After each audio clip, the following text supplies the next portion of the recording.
everyone, and welcome back to Let's Read with your host, Raymond McNeil, here on Celtic Phoenix Productions. On today's installment, we are going to be covering, and hopefully getting through, though it is a chunky book, The World of RWBY, the Official Companion, which is one of the most awkwardly named books I have ever had the duty of holding, and I am someone who loves the adventures of Arthur Gordon Pym of Nantucket. So, which has a much crazier title, and that itself is already a short abbreviation of it. Now, with me today is my co-host, who will only be here briefly, as I understand it, or in out. In Mediocrity 4, and whoever the hell decides to jump in on my personal Discord. It's a free country. Yeah, we're not like China. Okay, the whole Blizzard, China thing yeah. is It's really on Blizzard. Oh, it's really on Blizzard, but the China thing, I think we're like in a cold proxy war with China right now over economics. I mean, it makes sense. Yeah. So, getting off the heavily politicized subject, although I think most people in my hemisphere is going to be on the freedom-loving side of supporting Hong Kong. Yes, we have finally gotten the official companion book for RWBY, which, like I said, awkward title because it has two these in it. Typically, you don't do that in a title. The World of RWBY, the Official Companion. Like, typically, it would just be The World of RWBY, Official Companion, or World of RWBY, Unofficial companion is what I would do. And, yeah, using Anne instead, but having two these is weird.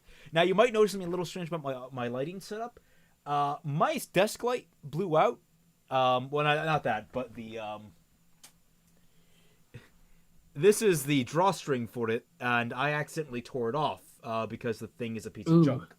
And, I mean, it looks nice, but it's a piece of junk. So, I have, like, the desk light I have a light that was behind me here. That's, like, one of those reading lights that goes over your shoulder. I have that set up on my windowsill over here and pointing straight at me to illuminate my face. I don't know how well that looks. It's actually kind of blinding, so I'm trying not to look to my right. But yes, so I want to first talk about my goal with this video. I'm hoping to get through this. In one run. But I don't know if I can. Again, my average on my Let's Reads is about 60 pages. But this is mostly imagery that I'll be flashing up on screen using just holding up to the screen. But I don't know how chunky it'll be to get through. I know a few things are in here. There's apparently a motivation for Salem that's mentioned, that I've kept getting glimpses of, and I'm trying not to spoil on, but I have an idea of what it is. And something involving the voice cast that I know about that we'll touch on when we reach there, hopefully. Now, what was I going to say? I don't know if I'm going to get through this. I wanted to say I'm going in blind with this. I asked Twitter about this, and more than often I got the response that I should go in blind. So I will be going in blind with this. I don't know much else. Now, first impressions, book is relatively well made. It feels strong, hearty. RWBY has consistent quality on its packaging at the very least. That's why I think it got so popular. It knew how to advertise itself. And this book's no exception. It has a very nice glossy finish. The indentation on the letters is very nice to feel. Everything looks very professionally put together, so no faults there. And I like that the inserts, the first inserts are of these kind of classic RWBY images of RWBY and Weiss, and I think that's also on the back. I think that matches with Yang and I think that was it's a nice. Yeah, I think that was album. I think that was album art for the Volume 1 soundtrack. It might be. If I'm remembering correctly. There's also fan art in here. So the World of RWBY. Yeah. I'm not gonna flash everything up unless I feel it's important, but first page might as well. The World of RWBY title page. Looks like Atlas, and then a second title page. Also kind of nice, written by Daniel Wallace, who I don't know. Is that Daniel or Danielle? Because I think it's Daniel, and I know I looked this up like months ago. He's done lore books for other franchises as well. In loving memory, I believe the human spirit is indomitable. If you endeavor to achieve, it will happen given enough resolve. Monty 20 2015, or his life and death. Well, that puts a somber mood at the beginning of things. So let's see. Contents. Foreword by Matt Hullum. Should I skip that? Oh, it's only one page. I can do that. Part 1, Origins of Remnant. Part 2, Characters. Part 3, Grim. Part 4, Ready for Battle. And Part 5, Expanding Horizons. More pretty artwork. Got that going on. A foreword. Have you ever had one of those back-of-the-napkin moments? Sometimes an idea comes at you so fast and with such intensity that you just have to grab the nearest thing you can and jot it down, even if all you have within reach is a grubby half-used paper napkin, or maybe a plastic bottle of watery ketchup. Well, that's how the world of Remnant was first conceived by Monty in a late-night diner in Austin, Texas. Monty had a lot of moments like that. He wasn't one to keep a normal working hours or even normal sleeping hours. It always seemed like his imagination was so full he couldn't contain it, and it led him to bursts of creativity that would keep him animating for days on end. I can recall many times when we'd be the last ones at Rooster Teeth after working at a late night together on a scene for Red vs. Blue. I'd trudge home, and when I get back in the morning, he would still be there, working on something new. There was always one more idea he was desperate to get out. He had so many dreams in his head, and he didn't have much use for sleep. One of those nights, he struck upon the idea for RWBY. Like Monty, it was full of interesting contradictions and hard to explain. Well, you don't know the half of it, Matt. A fairy tale, but modern. An anime, but computer-generated. Unique hand-to-hand weaponry, but it's also a gun. As we wrapped up the season 10 of Red vs. Blue, it was clear that his new idea was becoming all-consuming for him. He'd always likened the creative process to cook stir-frying. He wanted to keep adding new ingredients as he went until he had come up with something completely unique, something no one else could duplicate. Carrie and Miles joined in development, adding their own parts to the recipe, and it soon became apparent that his team was designed to cook up something that was really special together. The heroes and villains of RWBY were beginning to come to life. But come to life where? That was what was the world they were creating? Where did these characters exist? What was the bigger story? There was none. I'm sorry. I don't want to. That one they're still figuring out. Yeah, that one they're still figuring out. Where did these characters exist? What was the bigger story? After another marathon of sprint animating, Monty found himself in the 24-hour diner down the road from the studio, trying to refuel his body and refresh his mind. Then finally, in a flash, that's where it all came together.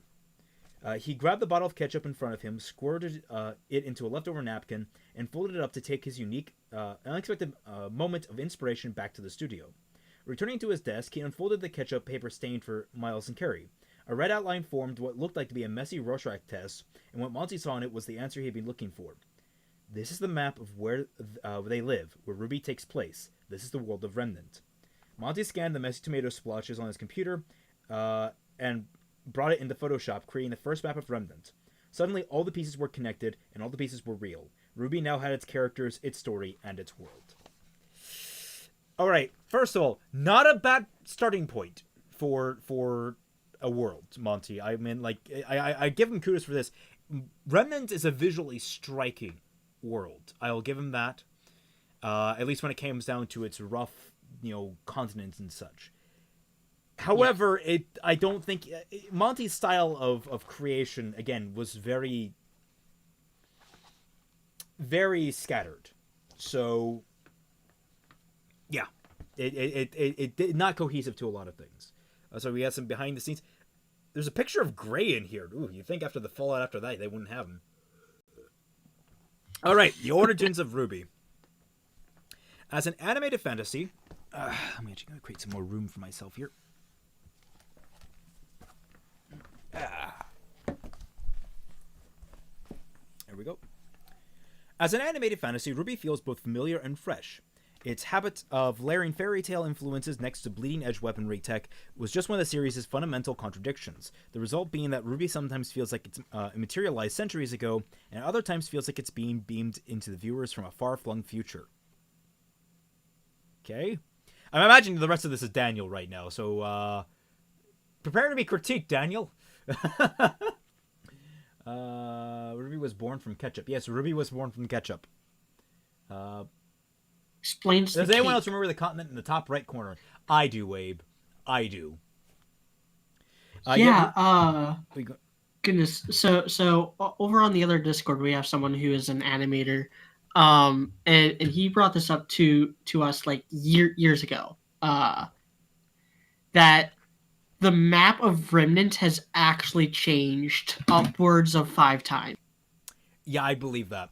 They're constantly refining what the map looks like. Yeah. And as someone who basically... Whoa, shit, who's here? Oh, hi, Howard. Oh, hi, Howard. How's it going? You added, and I just got home, so I was like, well, might the thing as well. Is, Discord doesn't make the blinky sound anymore, so I don't know if anyone enters the chat if I'm not looking at it directly. Because I have I have one screen filled with my stream setup, I have the other screen filled with my YouTube setup, and so I can't have a screen dedicated to who pops into my Discord. Mm-hmm. Okay, so RWBY owes its existence to Roots Teeth, the production studio behind Rivers of Blue. I want to see... Yeah, there's nothing really of note there. It's just like basic behind the scenes, like, oh, this was the company. This is what they did before. I don't think I'm gonna really read through the production notes necessarily from like, you know, how it came about, because like we know this stuff. We're big fans of this. We're looking for the new information. But here's some of the art behind the scenes of like RWBY and such. RWBY looking very cute there. Yang, Blake, and Weiss all in their first early sketches, or should I say. Bernie and I told Monty, we love what you're doing, but is there still another... Oh, wait, that contradicts something that I heard a long time ago, that... I think it was in one of the... Yeah, I think it was in the Volume 1 commentary where Monty was like, so I went to Bernie and Matt with this idea, and they said, so long as you finish Red vs. Blue season 10, they let him do it. So wait, are they saying that... Wait, let's see. They're rewriting history here. Monty went to them with this idea. They didn't. They weren't like, "Hey, Monty, you're so great. Is there anything you want to create?" They're trying to play themselves up as though they realized his creative. I don't think that's the case. If I recall correctly, Monty had to fight for RWBY. To my understanding, he didn't. He did, but not very hard. Like he had the dream. He came with them with the idea. And then I think it was Bernie was like, "Okay, tell me more, show me more." And then that's when he made the red rough cut of the red trailer as a bit of a proof of concept. And then that's when it got actually greenlit. Yeah, Monty was generally like a pretty good like pitch and salesman, but then he also knew how to do it too. So that helped him sell said product of RWBY. For the record, guys, there might be some mild critique of Monty in here, primarily on the writing side of things, if we come across interesting anecdotes, because I acknowledge Monty is a superb animator. We all love him as an animator, and he's very incredibly creative. I mean, the world of RWBY is a creative world. It's just he didn't have a lot of structure behind it, which was his greatest failing as a creative mind, is that he didn't put a lot of time into structuring those things, which, as a creative, I can tell you, creating the idea is always the funnest thing. Making the idea work is not. So I can understand where he's coming from, and I have respect for what he created. I don't necessarily have respect for him as a follow-through. I think he got lazy on some of the follow-through ideas. To carry out, wanted to play in the space. He helped me figure it out. There's stuff about the music. This is stuff that doesn't really interest me for like the big stuff. The trailers. There's the proof of concept trailers putting on a show. I got chat level with me. People who have read this, is there anything really of note in the first section of this? Has anyone else read? Anyone in here read this yet? Yukan says nah. Well, you. Ceramation says no. Ceramation says no. Okay. I think that's the joke of his name.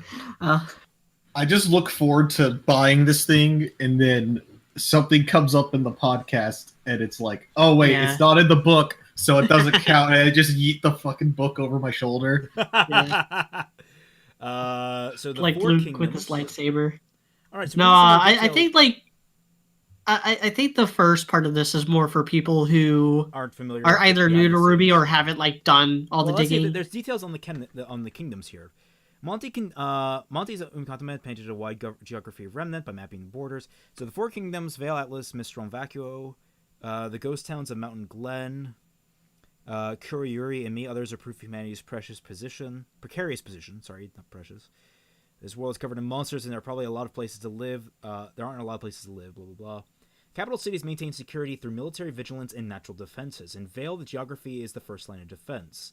They're nestled themselves between the mountains and the ocean in Vale. Aren't they on a cliff face? I guess there's Beacon is on the cliff face within like that mountain range. That is actually in line with the world of Remnant that we got leading up to Volume 3. So let's see, Vale sits on the continent of Remnant. Vale sits on the central continent of Remnant, a landmass known as Sunus, and as the home of Beacon Academy, Vale is the main setting of RWBY. First few volumes, Uros and Xiaolong come from Vale, having grown up in the coastal islands of Patch. Kingdom of Atlas, famed for its military readiness and industrial output, sits on the icy northern continent of Solitas. So that's the name of the continent. Okay, I don't know if we knew that before. We did. There was a couple World of Remnants leading into Volume 3 that had the geographical information. Or it might have been Volume 4. I can't remember which volume it was. But it was one of the guys, volumes. how are the sound mixing? People watching this stream, how's the sound mixing? Do they sound too loud? Am I too loud? Let me know. Atlas is wealthy nation. Let's see. Home to the Schnee Dust Company and Team RWBY member Weiss Schnee. Atlas is a wealthy nation that can afford certain ideas of rejecting other kingdoms and determining its own fate. It's helped in large part by the frigid climate, which makes it less hospitable for many types of grim. All right, so the sound is fine. Okay, media's a little bit loud. I can turn that down a little bit. I could speak a few lines real quick just to double check on my side. I got this new condenser mic. Oh, you're good now. I've brought it down so you were spiking into the red. That's why I was asking the question. I wanted to make sure that. So Mistral, Vacuo. Okay, these isn't adding much. The Grim. I mean, we got a lot of pretty pictures in here. We got like art for the freaking the arena, which I love the arena. I really love that design. Absolutely. And it's apparently more segmented than we thought. It's segmented down to eighths, which is really cool. I'm not sure how the ocean part works when it comes up. Do they like bring it up first and then fill the water in, or do like somehow the water just stay in? I'm not entirely sure. Well, I know that Amity Coliseum is run on a bunch of dust, and one of the things I did see is the dust type, so that is actually within the realm of possibility. I don't think it really matters. Okay, whether it comes up full or. Technology connects the four kingdoms. The Cross-Continental Transmit System, CCT system, is a surprisingly modern solution to society, also proficient in the arts of swords and sorcery, permits instantaneous global communication. Invented by Atlas scientists after the Great War, the CCT system relies on 4 broadcast towers, one in each kingdom, to relay video calls and high-density data transfers. In RWBY, the CCT tower in Vale was lost during the Battle of Beacon. This is enough to knock out the entire communication grid, forcing all kingdoms to forego real-time intelligence and rely on couriers. Again, I reiterate, that is the dumbest design possibility you could ever have. I don't know why they would design it that way. Why would they not have redundancies? It's like, Okay, here we go. Yeah, I mean, there's that, and also, does it say anything about like short range communications? Because we've seen Crow getting a phone call from the plot in Volume 5.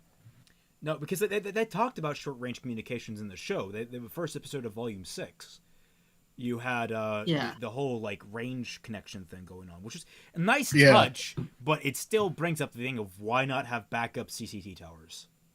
Why wouldn't Or just repeaters just sitting all over the place that they could just easily rebuild? Yeah, why not have transfer nodes? Because we know they exist because of the novel.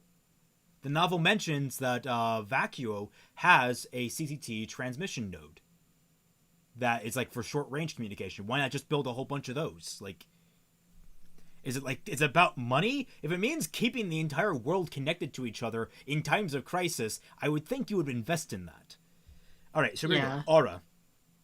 The energy of a living soul, present in humans and faunus but absent in Grimm, is known as aura. So they confirmed animals do in fact have aura. Because that was a whole question because of Zwei and all that shit. In RWBY, skilled users can manifest their aura as an invisible force field and absorb the impact of punches or energy blasts, but only up to a point. Eventually, one's aura will become overwhelmed and leave its user vulnerable to a killing blow. For Monty the spiritual sheen of aura masked a practical storytelling hook for justifying his character's combat durability. Aura is how our characters can sustain bullet hits and sword hits, he explained. I do not have theories as to the sort of. I do have theories about this sort of thing, how it can be symbolic with anonymity and projection, but it boils down to the fact that we need to tell a story and not to have people die. So basically, they admit it's purely there for plot reasons. That's RIP. Yeah. When aura is both literal and figurative plot armor, I love it. In RWBY, scrolls are handheld gadgets for relaying audio calls and data transfers over short distances. Oh, they do address this. They can also calculate aura strength in real time and display a readout in the form of a bar that shrinks with every hit. This makes explicit the similarity between aura and the health bar mechanics common in most video game brawlers. Semblance. A semblance is a personalized aura manifestation akin to a superpower. Few can ever achieve the level of skill required to call it forth. Okay. Semblance came from wanting our characters to have powers, but not having to tie it to their weapons in some way, explains Shawcross.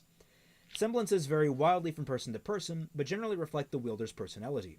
An enigmatic huntress might unlock super speed, while an emotionless logician might be able to excel as a human lie detector. Some semblances are hereditary, as demonstrated by the Schnee family's. Okay, so now they're opening up that some are hereditary, not just that it's unique to the Schnees.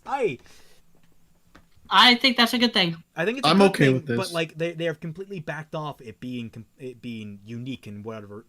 Also, I just want to say, suck it, Volume 5, Rin. Sometimes it doesn't have anything to do with personality. Yeah, fuck you, Rin. Huntsman Academies, buh. Welcome to Beacon, buh. Them concepting the art for the outfits. That's nice. Menagerie and Faunus. I do like the Beacon uniforms. Menagerie and the Faunus. Comes to discrimination that minimizes the real-world issues. We might have been a little ambitious with the Faunus, confesses Luna. Even with this kind of thing comes good intentions. You better do it right, and you better be careful. Art director Patrick Rodriguez clarifies an important detail of the Faunus only have one animal characteristic. The most important part, they look like normal humans, but then they'll have horns. A spider Faunus might spit webs out of their hands. If a Faunus can fly, maybe we'd add bat wings. I don't think they really thought this through. Nah. The role of color. What was your I'm ignoring that. What was your first clue? Yeah, scoring the intros, myths and fairy tales, blah. The Four Maidens and the Four Relics. Okay, here's something we might be able to latch onto. Four Maidens were one of the only pieces of Remnant core mythology not present from the very beginning. The only? The only. It specifically I think the operative word is core. As in, it's the only thing that really matters to the overarching plot that wasn't part of the original. They're one of the only things that matter to the overarching plot. Ding, ding, ding! I think you figured this book out. After Volume 2 wrapped, Monty told us he had this new idea about maidens. We were like, we never talked about that before. What is he talking about? Monty's idea is that there was one maiden for each season, and their power was so great it would allow them to do actual magic. You see, this is where I come back with Monty, where he's like, in very early interviews, he's like, no magic in this show. Volume 2 ends production, and he's like, let's add magic into this show. See what I mean about him as a writer? It's not... Then again, knowing how they've tried to retroact certain things in here already, I'm not confident about that, but that fits with what we know. After Volume 2 wrapped, Monty told us we had this new idea about Maiden, blah, blah. Shawcross and Luna said they'd think about it and looking forward to another round of team collaboration when they got the news of sudden passing. Oh, I thought he got to finish it out. I didn't realize that his thoughts on Maidens hadn't been completely fleshed out at that point. I suspected. Because the way that they have it written, it sounds like they heard his fever dream, and then that was basically all that they heard about it until he passed away. If I were them, I would not have gone forward with it. If that it was literally the last thing he came up with before he died. They weren't something that we planned from the start, but we knew how excited Monty was about the idea. Guys, I don't think that was for the benefit of the story, but you know what? It led to a good thing with Pyrrha, so I can let it slide a little bit. Maidens first introduced in Volume 3 are an ancient primal manifestation of spring, fall, summer, and winter. No, they're not. They're at least by word of God, they have no correlation with the names. Throughout multiple generations, their powers have passed to mortals, always women and always young women. Always young women, huh? Always young women. Define young. Do they define young? So, woman, in their defense, what? My headcanon is simply, as long as they could still get pregnant, they could still get the powers. That's my shitty headcanon. You know what? I will hold on to that shitty headcanon with you until it is disproven. Yeah. Yes. But what if a woman had her tubes tied? Well, I mean, technically speaking, she could still get pregnant if an embryo was implanted into the womb. True. See, 4 seasons, 4 maidens, 4 relics of the view, 4 kingdoms, and the 4 members of Team RWBY. One question is, what's the deal with the number 4? The number became important as we developed the show, says Chakwas. Sort of a subconscious thing in the back of our heads. We continue to tie more and more to the number. I will say there's more to this than just the number 4. There's also the number of death in Chinese. Characters in RWBY, finally. So let's see. RWBY's varied approach to colors, names, costumes, weapons made it very clear to us we would seek uniqueness over uniformity. Everything about RWBY's characters need to scream them, explains Miles Luna. I mean, I think to the detriment of the show sometimes. It's all about self-expression. Okay, what part of that allows for Blake's oversized fucking coat from Volume 4? Or her onesie in Volume 7. Yeah. Well, actually, that one... Just or in the current volume, Winter's old uniform. Let's see. Matt Holm stresses that the same principle extends to RWBY's extended cast and how individuality expressed through some myriad of facets provides a wide ramp for attracting new fans. RWBY has always been a very open and diverse show where anyone from any walk of life can feel a strong sense of ownership. Anyone can feel how they lived in that world, they would be valued. Monty's original designs led heavily on practical accoutrements derived from real-world items widely available online. With this approach, hoped to inspire fan cosplay. Monty, how do you explain Vernal? When it comes to Huntsman's weapons, complexity of designs, most dazzling, this is not telling me anything we don't already know.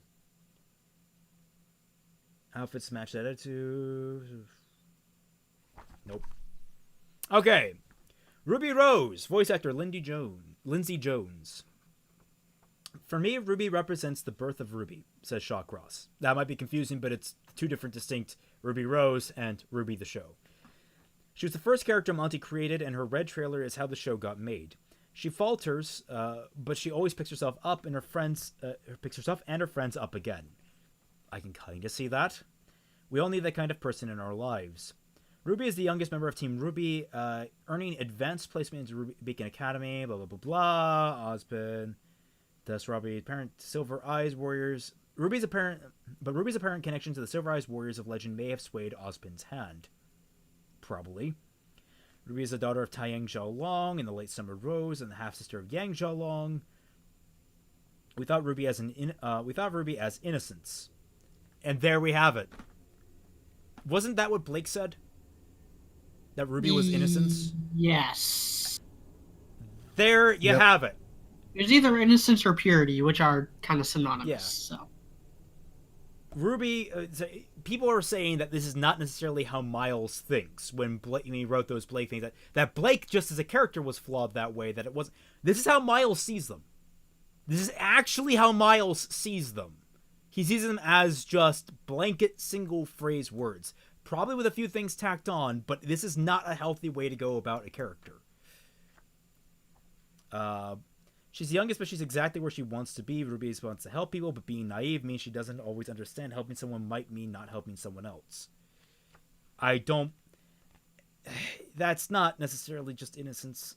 That's naivety. Like I hate how people try to equate naivety with innocence. It's a pet peeve of mine. There's fine lines between the two. Monty pursued Lindsay Jones as the voice of the character, seeing personality parallels between the two. One thing Monty said was, "You're socially awkward and so is RWBY," laughs Jones. But he also talked about RWBY's determination in making positives out of negatives. At the time, I was trying to make a good impression at the company to keep people happy, and Monty thought that behavior was similar to RWBY. So RWBY's a people pleaser. Got it. Jones had no... She's basically Yotsuba from Quintuplet. I guess. You're obsessed with that show, my friend. Seek help. I had to squeeze one reference in there. It's been a while since I've openly talked. Yeah, we need an alcohol. We need a quintuplet anonymous. All right. There's a lot of growing up to do, so I started with a silly impression of myself as a kid. I told myself to focus on performance, not the tone. I mean, there's nothing much new here. RWBY was the first. This is nothing new, really. Weapon, Crescent Rose. That hasn't really changed. Semblance, Petal Burst. Okay, here we go. RWBY's aura-fueled superpower allows her to dart around at inhuman speeds, often leaving trails of rose petals in her wake. Using her semblance, RWBY can zoom in for a scythe slash and zoom out before an enemy has time to retaliate. But because semblance drains the user's aura pool, RWBY can't rely on this trick for long. We have confirmation that semblance has drained the aura pool, which means Flint is bullshit. Yes. Oh, wait, sorry. Other things involving him are bullshit. Oh, there's a note on Zwei. Monty and I liked corgis, and we wanted to have a dog on the show for a while, says Shawcross. Some things we do because they're necessary, other things start with what would be fun. Zwei was fun. Not a single mention of Cowboy Bebop in here. That's unfortunate. High Powered and I have to go. We have a podcast to record, but if you are still going when we're done, we will probably join you again. All right. You guys can join me later. Yep. See you guys in a bit. Alrighty. You have a good afternoon. You too. Weiss Schnee, voice actor Kara Eberle. Eberle? Hello. Oh, hey, Coffee! Hi. Hey. I hate this Discord. Why Discord? Did you take away the blippy noise? Don't worry, I said hi once I came in. That's why you scared me. That way you wouldn't die. So Weiss. We're finally on Weiss. She's a dainty princess, but she can fight. But she's kind of a jerk. But okay, that's only because her family and her upbringing. I kind of get the feeling that, like, that at some point becomes part of her. Like, you can't just... Wouldn't you agree that that's kind of part of her now? Even though it is part of her upbringing, it's not something you can just get rid of. Well, yeah, it's like childhood does affect your development, what kind of person you are. So I'd say that is more part of her than I think they maybe intended. Yeah. Let's see, a lot of viewers were disappointed and thought Weiss seemed mean. But at the start, Maya told me, "Are you okay with people not liking Weiss at first? They're going to understand. They're going to understand her as it goes on. But just know that if they don't like her right away, it means you're doing a good job." There's a difference. That's a very poor thought process to go about. It's a very shallow look at it. I can see what they're going for there. Yeah, the idea but is... I don't think they doubled down far enough on that. They didn't double down far enough, so she's not unlikable enough as a character. Here's the thing. You need to make all characters likable as characters as fast as you can. You need to ingratiate them with the viewer. That doesn't mean you make them good character. You don't need to make them good people. Like the goal here was to make her an unlikable person, but a likable character. I Ship You Not just donated $2 through Super Chat and asks, "I just got here. Can we do a quick recap?" We opened the book. We opened the book. We're going through characters now. Nothing really new. They confirmed that Semblance drains aura, which is contradictory to so many things. I like how they confirmed RWBY's semblance is just speed because of the Marvel comics. They were like, it's half speed, half teleportation. Yeah, I don't know where that really came wigged from. me out. The DC comics are weird, man. They really are. I'm like, what the? It's like ultimate I'm an universe angry RWBY. crow! And then with the summer potato. Oh my god. Oh god, yeah. For the record, if you're going to donate to the stream, thank you. But please do it through the link down in the description through Streamlabs, because YouTube steals all of that money. They steal all of it. You're just paying them to be greedy bastards. Sea Weapon Martinaster. Nothing really changed about that. Oh, Monty made Weiss's sword using a 3D printer just to make sure it was something that could be actually produced. Huh, that's a dedication. That's sweet. I have never heard of glyphs. Alright, so this is actually beneficial to me, because that's what I call her semblance in fixing RWBY, but everyone was like, no, her semblance is summoning, because it was summoning. They said it in the show. No, just summoning is just a glyph she has. Well, that's the thing. Like, they kept saying, like, in the show, they say your semblance is summoning. Like, they kept... Then what the fuck would be with all the other things? Well, that's the thing. I was confused. What the fuck were glyphs? But no, now we have confirmation. The glyphs themselves are the semblance, and summoning is just a facet of that. I also like how it's just called glyphs and not like how RWBY's had, like, petal bursts instead of just speed. Yeah, like, I can't wait to get to Blake's. I wonder what hers is going to be called. Ooh. Actually, that's I just thought of a Naruto reference. Weiss uses her semblance and her weapons simultaneously, explains Eberly, clarifying how Weiss blurs the line separating her innate abilities from her armed expertise. No, she doesn't. Volume 5 is blatant proof of that. Weiss's glyph summoning semblance shared by other members of the Schnee bloodline produces glyphs that affect fundamental forces such as traction, repulsion, and velocity. Because Martinaster holds dust in his chambers, an interplay between Weiss's semblance glyphs and a rapier blast isn't easily isolated. Okay, that's fair. Summoning in advanced application of glyphs permits the user to conjure the shape of an enemy they have previously defeated. Weiss's primary summon is the Armagigas, though she has also used summoning to call forth the Borbatusk and a Queen Lancer. Blake Belladonna, or Bella Booty as we call her.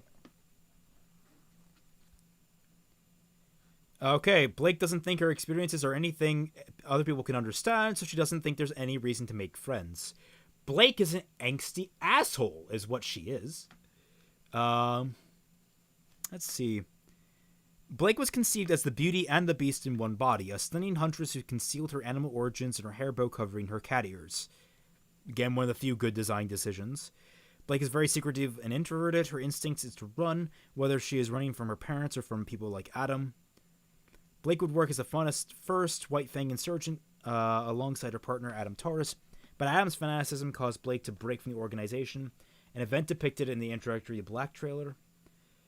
Blake's seems all pretty in line. Yeah. Blake's White Fang descended to terrorism and partnership with but the White Fangs descended to terrorism. Oh, Blade Charge. Oh, hey, for $10. Hey, I thought you'd chip in as you guys expose RWBY's flaws and all. Thanks, Blade Charge. She thought form. Where was I? And her partner's emotional abuse led to Blake's shutdown. When she leaves Adam, she's 100% in her own bubble. She doesn't think her experiences are anything other than can be anyone can understand, because she doesn't make no reason to make friends. Blake isn't close with any members of Team RWBY at first. They hated each other because they were like Montague and the Capulets. Oh, that's her and Weiss Schnee. Says Jack. All right. Comparing Schnee and Belladonna to the Montagues and the Capulets, you're just begging the shippers to go at it, aren't you? I know, I was gonna be like, so checkerboard, right? You guys literally just confirmed, or maybe not, implied Bumblebee, and now you're like, oh, Montagues and the Capulets, look at us, we're so refined. Do you remember like how Monty was like, at the beginning where RWBY started, he was like, it's all about like sisterhood and family and all this shit, and then it's like ships took over, all ships. Well, White the Rose, thing is, that's not necessarily a bad Bumblebee. thing, but it can work. You just gotta make it, but they didn't make it. You work. gotta commit, and it has to be like done very earnestly. And the thing is, the theme of sisterhood can still work with that. Like the idea of like Well, if say Blake and Yang were to get married or to be a couple, technically speaking, that does technically extend. Let's say they get married. That extends the sisterhood from Blake to RWBY. So, like, suddenly Ruby and Blake are actual sisters through marriage. And if you really wanted to take another extra step, Ruby and Weiss getting married would extend that to everyone. This is not happening, Raymond. I can dream, Coffee! Oh my god!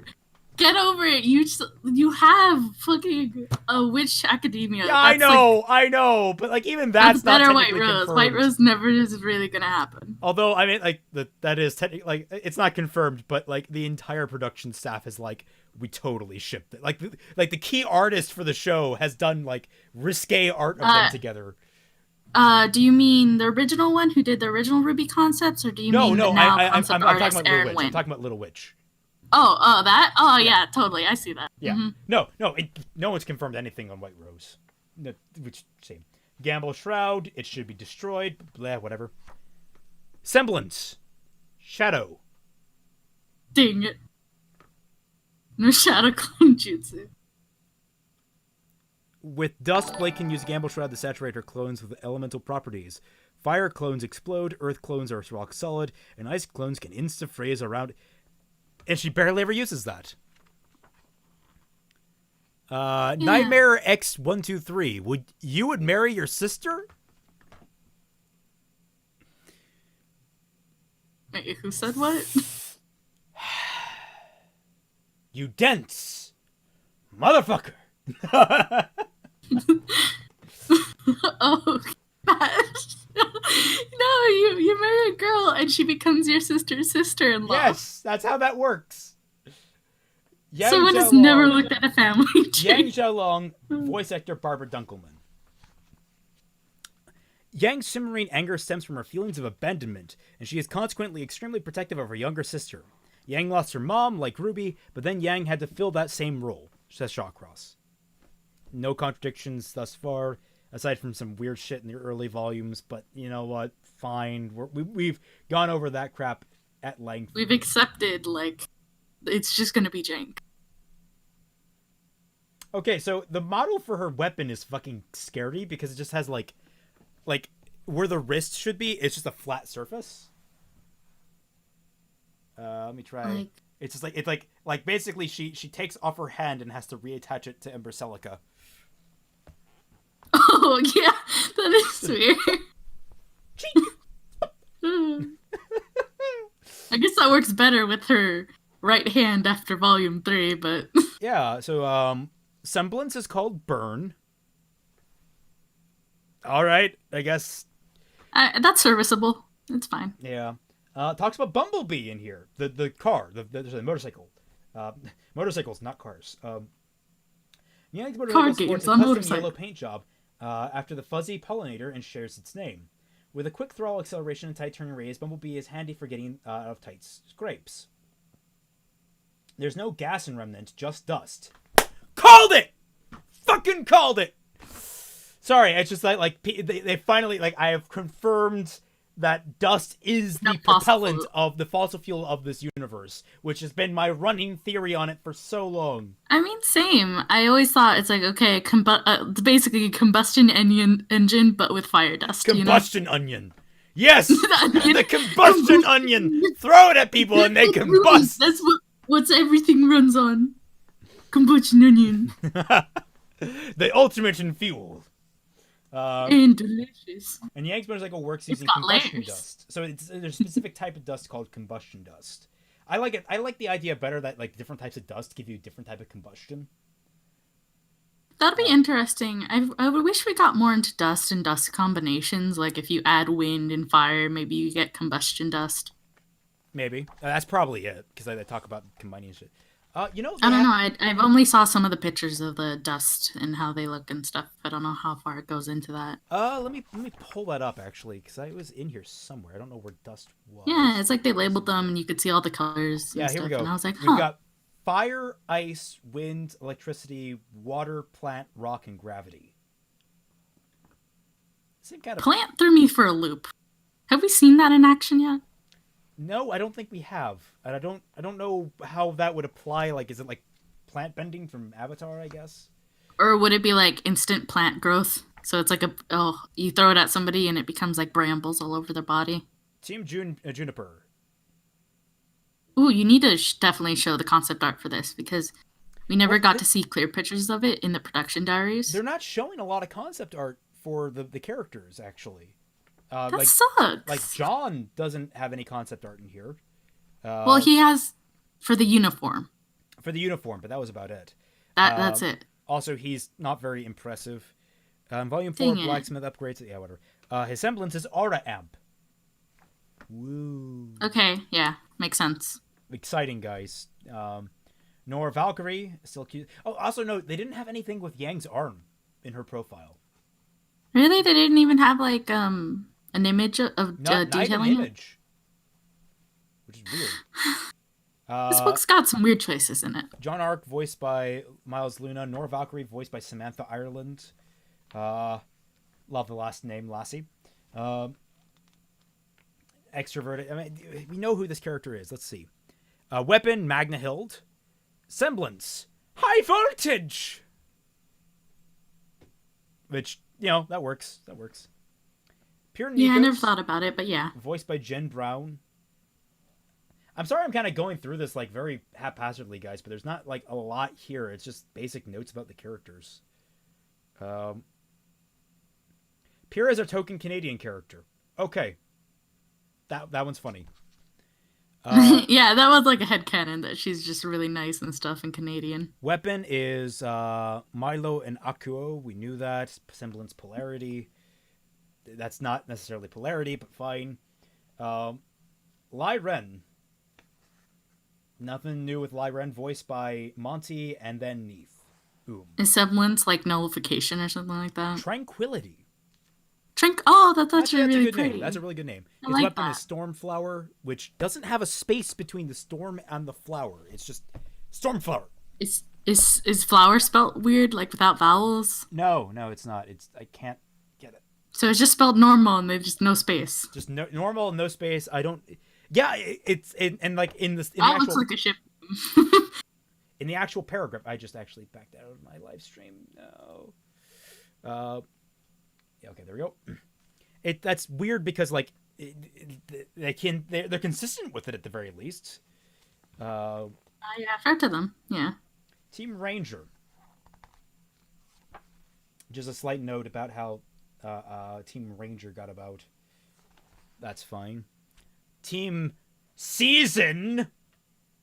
Not Team Sun, because that's fucking stupid. Wait, is it in the book? It's Sun. It's Team Sun in the book. Okay.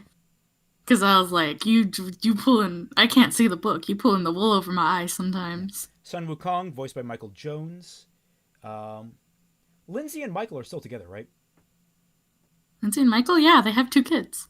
Okay, I'm just making sure, because there's been a lot of, like, high-profile breakups over the last few years. Even at, like, Rooster Teeth, I think there were a couple that... I just didn't know if they were among them. But those two are so sweet that I'm not gonna... They are very sweet. I shipped it back when it was, like, Juggy. That was their ship name. So, Weapon, Ryu Bang and Jingu Bang. Nothing really new there, but it looks like shotgun nunchucks. Semblance via Sun. Okay, I'm interested in reading. With Sun Semblance, he can conjure glowing duplicates for clearing obstacles or dealing damage. Known as via Sun, the ability is the inverse of Blake's shadow summoning. Sun Semblance is Monkey King stuff, says Monty Oo. He can create clones and send them out to the world. It's similar to Blake, but Blake can only leave her clone behind while Sun projects his clones forward. He has to stand there and actually manipulate his clones while where Blake leaves the clone behind as a distraction. Shawcross adds, Sun uses it to charge into things, so his clones go into combat ahead of him. When we were figuring this out, his semblance, we brought up cloning because the Monkey King could take one of his hairs and turn it into a clone of himself. Okay, that's an interesting idea. Describe. I do like how it highlights the differences between Blake and Sun, which I feel like was probably supposed to be more like indicative of their personalities, and I just never thought that deep into it. Yeah, it's like Sun always the optimist, and Blake a realist or maybe even a nihilist. Miles Luna described the rejected idea that would have combined both characters' semblances for comedic effect. Sun keeps trying to send his clones out to hug Blake, but Blake keeps leaving shadow clones behind to take the hug for her. Okay, that's kind of cute, the idea there. That seems cute. That's like something I'd see in RWBY Chibi. All right, we're finally getting into characters that have had like no screen time, so we can finally discuss new information. Scarlet David. Scarlet is seen fighting for Haven Academy in the Vital Festival against Team Indigo. Oh, this is the gay one. Yeah. His character was inspired by Peter Pan in the 2006 novel Peter Pan and Scarlet, the authorized sequel to the 1904 J.M. Barrie play. There's an official sequel? Interesting. Weapon, Hook and Daring. Scarlet's pirate-inspired weapons includes a curved cutlass and a flintlock pistol with a grappling hook in its grip. That's stupid. Sage Can I also Ayanna. say it's interesting they decided to quote the film on this one, but didn't decide to reference Cowboy Bebop earlier. Yeah, that kind of makes you think that they don't want to be called out for blatant plagiarism. That is why. Scarlet David, voiced by Gavin Free, then Sage Ayanna, voiced by Josh Ornelius. Did he even have a single line in the show? Yes, he did. Okay, I know a Sage stan, and he it's basically when Neptune goes up to the mountain, and it's like the person who says, hey, or stop that, whatever, that's Sage. Most people think it's Sun, but it's actually Sage. Huh. Sage also participates in Team Sun's Vital Festival match. According to Kerry Chakra, Sage was very loosely inspired on behind-the-scenes discussion concerning Aesop's Fables. That doesn't tell us how he's... That there's a lot about his details in this character that I'm interested in that you're not discussing here. Sage's oversized sword is marked with Roman numerals on its blade, matching the neck tattoos of its owner. Pilgrim. That's it. Bullshit is more like it. Okay, where did the Roman numerals come from? Aesop's Fables. How does it link to Aesop's Fables? I've never read Aesop's Fables. Well, no, it's just based in... I think they just wanted something to be based off of. Neptune Vasilius, Kerry Shawcross. Smartly dressed and flirtatious, Neptune... We actually know enough about Neptune, I think. I can't swim, so I thought he's charming, he's cute. Character I played based on Water God who also couldn't swim. I like this layer of Neptune where he's a cool guy, but no one acknowledges him, said Monty. He's trying to be cool, and people are just like, he's got about as much presence as a chair. Monty, sometimes I love some of your quotes. His weapon is called Tryhard. Really? Neptune loved the name Sun suggested for his weapon until years later when he finally got the joke. Oh my god. So this probably means Sun and Neptune knew each other back in combat school. Yeah, but how? Because Neptune... Well, they're both from Vacuo, aren't they? Are they both from Vacuo?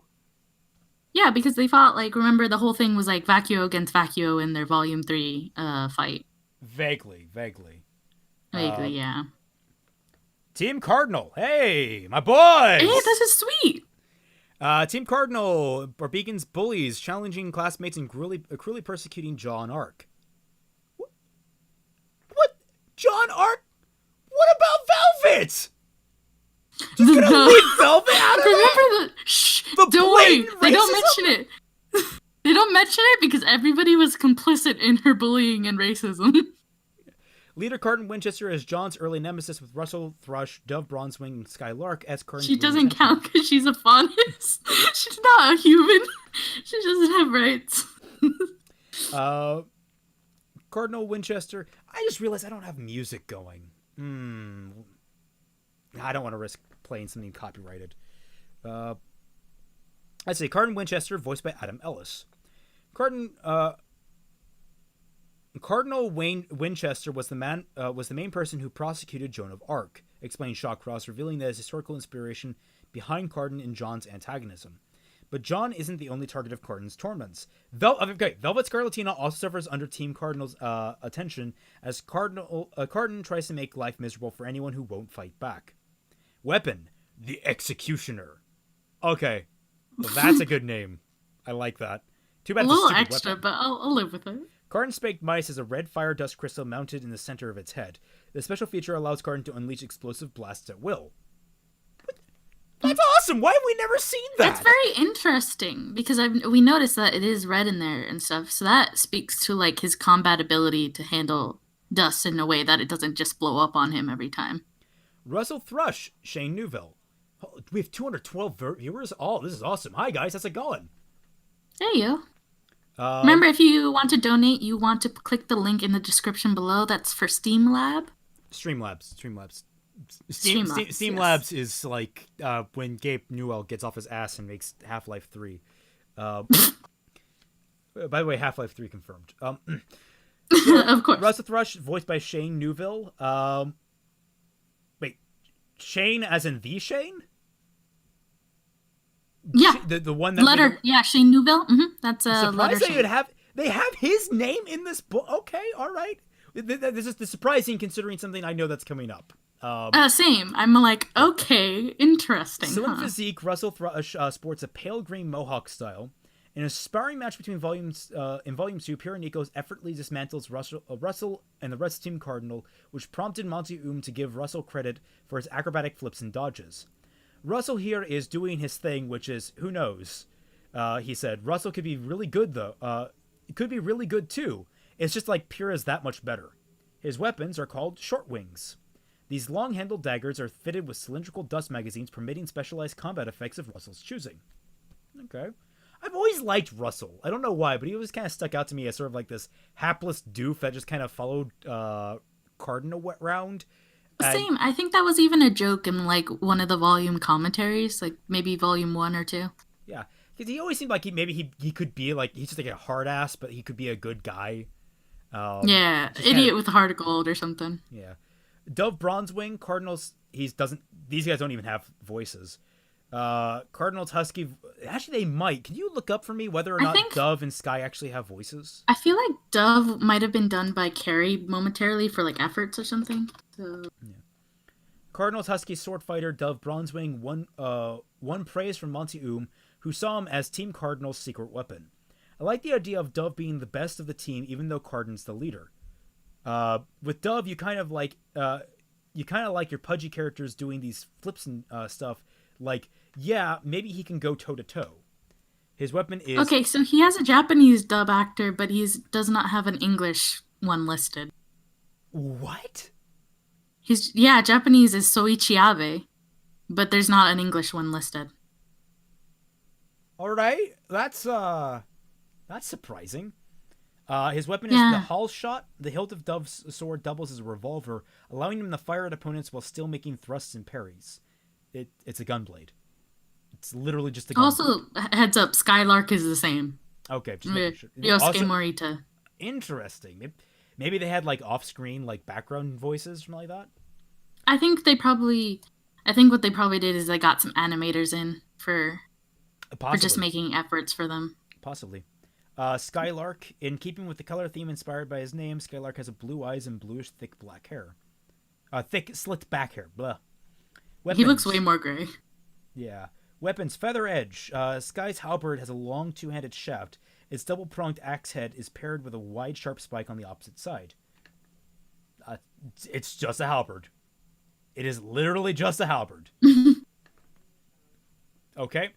That said, I've always thought that Sky would be like the unwitting intelligence of Cardinal and be like sort of the second in command type character. He's definitely, I feel, smarter than the others. I mean, he's a character that uses a basic bitch weapon. He'd better be smart. If he's not using that specialty weapon. Also, it looks like my stream has frozen. Let's wait for a bit. There we go. They came back. That was weird. So basically, idea of like, because I had it in the Cardinal and the Hair trilogy when I wrote them, that Sky kind of was rivaling Cardin for control of the team at some point after Cardin kind of backed down, and Dove would be like the muscle behind that. So, all right, Team Kohi, which we actually know quite a lot about now. So we're gonna skip over a lot of this because we actually do know a lot about them. Coco Adele, voiced by Ashley Jenkins. Wears sunglasses, whatever. Coco, not really interesting. Hot lesbian. Yeah, hot lesbian. That's about it. That's about her definition. Weapon, Gyanduja. I remember this was weird too, but like this was also a reference to. What was a reference to? I remember I was actually really impressed by their reference technology. Chat, what is a reference? What was Gyanduja a reference to? Can someone confirm for me, please? Is it a dessert? No. It's like a mythical figure. Because I know Team Coffee, all their things are kind of loosely based on like sweets. Then there's Fox Alistar, whose weapon is Sharp Retribution. We knew that. Velvet Scarlatina, voiced by Katie Ward. Velvet is a fauna student at school, based on the Velveteen Rabbit. Small Role got expanded because fans loved her. And Isadora. It's not receiving enough video. Bullshit, YouTube. Don't speak badly to YouTube. It will smite you. It will probably smite me. Or maybe I was impressed with Velvet's, because her weapon name was Enezadora, which is a reference to Pandora's box, and I actually really liked that. That was probably the one that I was thinking of. Gyanduja might be a dessert. Gyanduja is a chocolate spread, but it may be a reference to something else. No, it's a chocolate spread. That's okay. I wasn't impressed. It was Enezadora that I was impressed with when I read the book. Semblance, photographic memory, gets powers from. Actually, let me read that. Make sure. What kind of dessert is Fox then? Might be the odd one out in the quartet. Let's see. Not only does Wet Velvet's weapon allow her to duplicate Crescent Rose or Gamble Shroud, her semblance allows her to perfectly mimic the fighting styles of the fighters wielding those weapons. We went back to the original trailers for Velvet's move, says Shawcross. We grabbed the animation Monty had done and put it in on Velvet as an homage to his work, completely erasing what her weapon and such were based on what Monty wanted, I believe. Yeah, she was more of a caster kind of magic user thing. We always knew what they her also weapon took would the work. cameras along with the movements. Here we go. We always knew that her weapon would work, but we wanted to play in the long game. We liked the idea that whenever you saw her with the camera, you didn't really understand what she was doing. Her fight was one of the most hardest movements to do without Monty because Velvet's concept was so important to him. That was a moment where I felt like, man, I wish he was here. Yeah, I wish he was there too, because I don't believe that this was. I feel like he would have elaborated a bit more on that. Yeah, I think there was more to Semblance than what was presented. I don't. YouTube Inquisition. It definitely felt like it. Inquisitor Thomas, the YouTube Inquisition is here. I heard you were talking shit. Yeah, come at me, bro. Yatsuyashi Daichi, voiced by Joe McDonald. One of the most Japanese names, right next to one of the most blatant white names you could ever think of. Daichi, Joe McDonald, don't you love that? It's such a soft name. It is Daichi. Daichi. Weapon, Fulcrum. This enormous blade has a hooked tip and is nearly as long as its wielder is tall. By striking the ground, Yatsuyashi can generate tremors that knock enemies flat. Team Strike. All right. In telling the story of Team RWBY, there also has to be to learn the story of Team Strike. We also begin to learn the story of Team Strike, says Miles Luke. Wait, it's Strike and not Stark? Am I reading that wrong? No, I always assumed it was Stark. It is Stark. Sorry, because they didn't actually elaborate on what Stark was pronounced as. Like they just had. Oh, okay. Everybody just kind of goes along with Stark, so you threw me for a loop there. I was like, "What the hecky?" It should have been Team Strike. It's so much more badass. I don't care. No, Stark is awesome because it's like Stark Black or something. That's not a color though. It's Shut up. It's a descriptor for a color. Ranger is stupid. It should have been Team Orange. I'm not necessarily going to argue with that. Well, I'm glad we come to this. Whatever. I mean, I agree that Ranger is a color of green, but that's a really reach when orange is readily available. It is, but also orange is so easy because yellow plus red, orange. Yeah. So these girls weren't the first team heroes and to stand up to accept the challenge. Team Stark is the Team RWBY of their generation. Guys. Explain. Guys. Besides Monty, them having a RWBY as a leader. Miles, Carrie, Joel is the new writer? No, what's the new writer's name? Josh? New writer do you mean, and Kirsten. Eddie Rivas? Ed. I think his name was Eddie. Eddie Rivas, Eddie Rivas, yeah. Thank you. I didn't hear your first part because I was like I was cringing at this. Don't do this. Maybe you should learn to listen to Ammon. Maybe Whammon should learn to listen to me. Maybe cool down on your Yuri and give women rights, McNeil. I'm just. They have rights. They have the rights to be adorable and get married together. Damn it. Hey. You don't speak over me. No, but I was gonna say, don't do this, Miles, Carrie, Eddie, and Kirizy. Don't. We already have enough importance on them.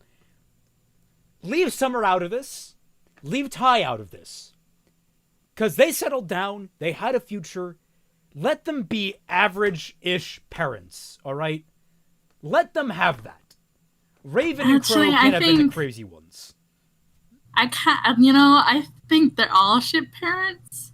Oh, I think the best I never said they're good parents. I just said they settled down to be parents. I just said they're relatively normal characters. They're relatively normal people in regards to the setting. Don't turn them into these legendary warriors. That's bullshit. I think they kind of meant that in the fact that Team RWBY kind of got special treatment through Ozpin, and I think they kind of meant that in parallel to Team Stark and how he straight up turned two of those people on that team into birds. I can turn into a bird, RWBY. I can turn into a bird! Oh my god. Why does my name start with a Q? And with a Q! By the way, that person does a spot on RWBY and Crow. He does. Like, dang. It's scary. I'm like, why can't you voice him in the next season? Yeah. Viewers learn that Team Stark through secondhand sources, including faded photographs. Look at this photo! And the recollection of these those that saw them in their heyday. Summer Rose, Raven Branwen, Tai Yang Xiaolong, and the familial ties to RWBY Yang, while Raven's brother Crow, Branwen, is still active in the girls' lives as Uncle Crow. We learn... Why is Uncle Crow in quotes? That's weird, because he is actually Yang's uncle. Yeah, I mean, is that just... fully blooded, and then by, I mean, I still call my aunts by aunt name. I still call my uncles by uncle name. I mean, I call them more casually now, but I still have that habit. Maybe it was before it was quote unquote Drunkle Crow or something, and then they changed it to Uncle. As we learn more about Ozpin and Salem, we'll learn more about Stark, team dynamics that eventually became family dynamics. There's a lot about Team Stark, and we plan to do justice. We're just waiting for the right time to show it. Oh dear. I don't like that. That's very foreboding. Are fucking yourselves more. I really don't want any more Team Stark. I'm like, can it just be a Can we get confirmation thing? that Roman Torchwick was actually the brother of Summer Rose? He was actually Roman Rose before everything. Just like this fanfic that I'm reading that makes a really compelling argument that he should have been, because it creates an awesome dynamic with RWBY. With his niece? Oh my god, you're right. There's an entire fanfic that I'm reading called... If Summer... if he was Summer was always naive and he's trying to prevent that in RWBY's case. There's a great... I think it's actually a really fun fan fiction out there. It's not the best written, but it's a lot of fun. Called that also makes an interesting contrast between Crow and Raymond and the fact that they're both RWBY's uncle, but they're both enforcing very different sides of the argument to become a huntress. That's what I like. I'm reading this fanfic called Linked in Life and Love, where the premise is there's other shenanigans involved, but basically Team RWBY ends up in a polyamory. I've described this a couple of times where with the exception that RWBY and Yang don't really get in on the shagginess. Okay, I was about to be is this enabler?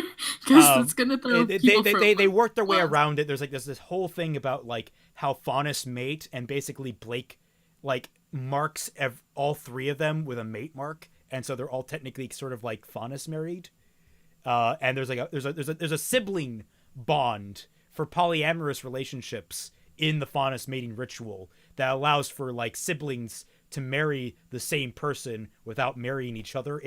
There's a lot of detail they went into to try and make this work. And I see that what we're going for, but let's focus on the Raymond part, which is actually relevant. The Roman part is really interesting, where basically because of how that changes the Volume 2, this happening during Volume 2, it changes Volume 2 in such a way that Roman realizes, oh shit, I just fought who I think might be my nieces.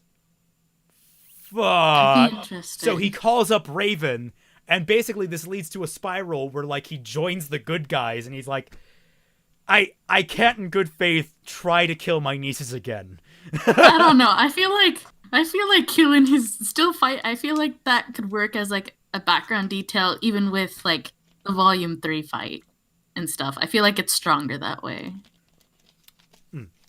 For the record, I love all the dynamics they present. There's some other weird things in that fanfic, though, like the fact do we want to get into this right now? Yeah, write it down. LinkedIn Life and Love. It's pretty good. But the one of the weird things about it is that it's one of the big twists is that RWBY is not actually Taeyang's daughter. She's the daughter of Summer and Raven through like dust insemination bullshit. Oh, okay. Uh-huh. All right, so, Raymond, were we like reading a book? we were reading the book. Can we go back to the book? That's the thing that gets everyone. That's the weirdest part of the fucking story. The guy makes it work, but trust me, it I mean, yeah, fanfic's taking you on a ride, but also we're getting way sidetracked. Yeah. So Vernal, voiced by Emberly Connors. Vernal acted like a decoy to draw suspicion away from Raven as a true Spring Maiden. Her relative youth, coupled with her cover name, which means springtime, made her a more likely host to the outside observers. I'll give him that. That's not a bad plan, but still. Vernal's weapons are crescent-shaped blades gripped with their fist, fitted with gun barrels that fire lightning dust. So, lightning dust fire lasers. Got it. Why is Maria listed here? Maria Calvera. She's not even pictured. Yeah, you know what the old woman looks like. She looks like the old woman. Voiced by Melissa Sternberg. Her weapons are called Life and Death, which is boring. Her semblance is preflexes. Maria can sense events before they occur, giving her a split-second advantage in dodging attacks and parrying blows, which somehow didn't help her. Like, she should be basically borderline unbeatable. Actually, I like this headcanon that basically it was a bit more like how her foresight would literally be like she sees with her eyes a few seconds before, and that's how she would dodge it. And then when her eyes were cut and stuff, she can't look. But didn't she use that, like, demonstrate in front of RWBY with the tree thing? She demonstrated it, but I don't think it's like what I'm explaining. It's definitely like reflexes. It's preflexes. Summer Rose. Little is known about RWBY's birth mother, who possesses her daughter's silver eyes, and died when RWBY was very young. Her gravestone in Cliffside Forest bears the inscription, "Thus I kindly scatter." Cliffside Forest? Huh. I never got that name before. Yeah. Taeyang Jialong. Bernie Burns. He's the ultimate dad. He's a terrible dad. I mean, in Volume 4, he becomes a better dad, but he was a terrible dad before that. Can you think about all the list and shit, and then like Crow had to save his fucking kids from dying? I do not believe.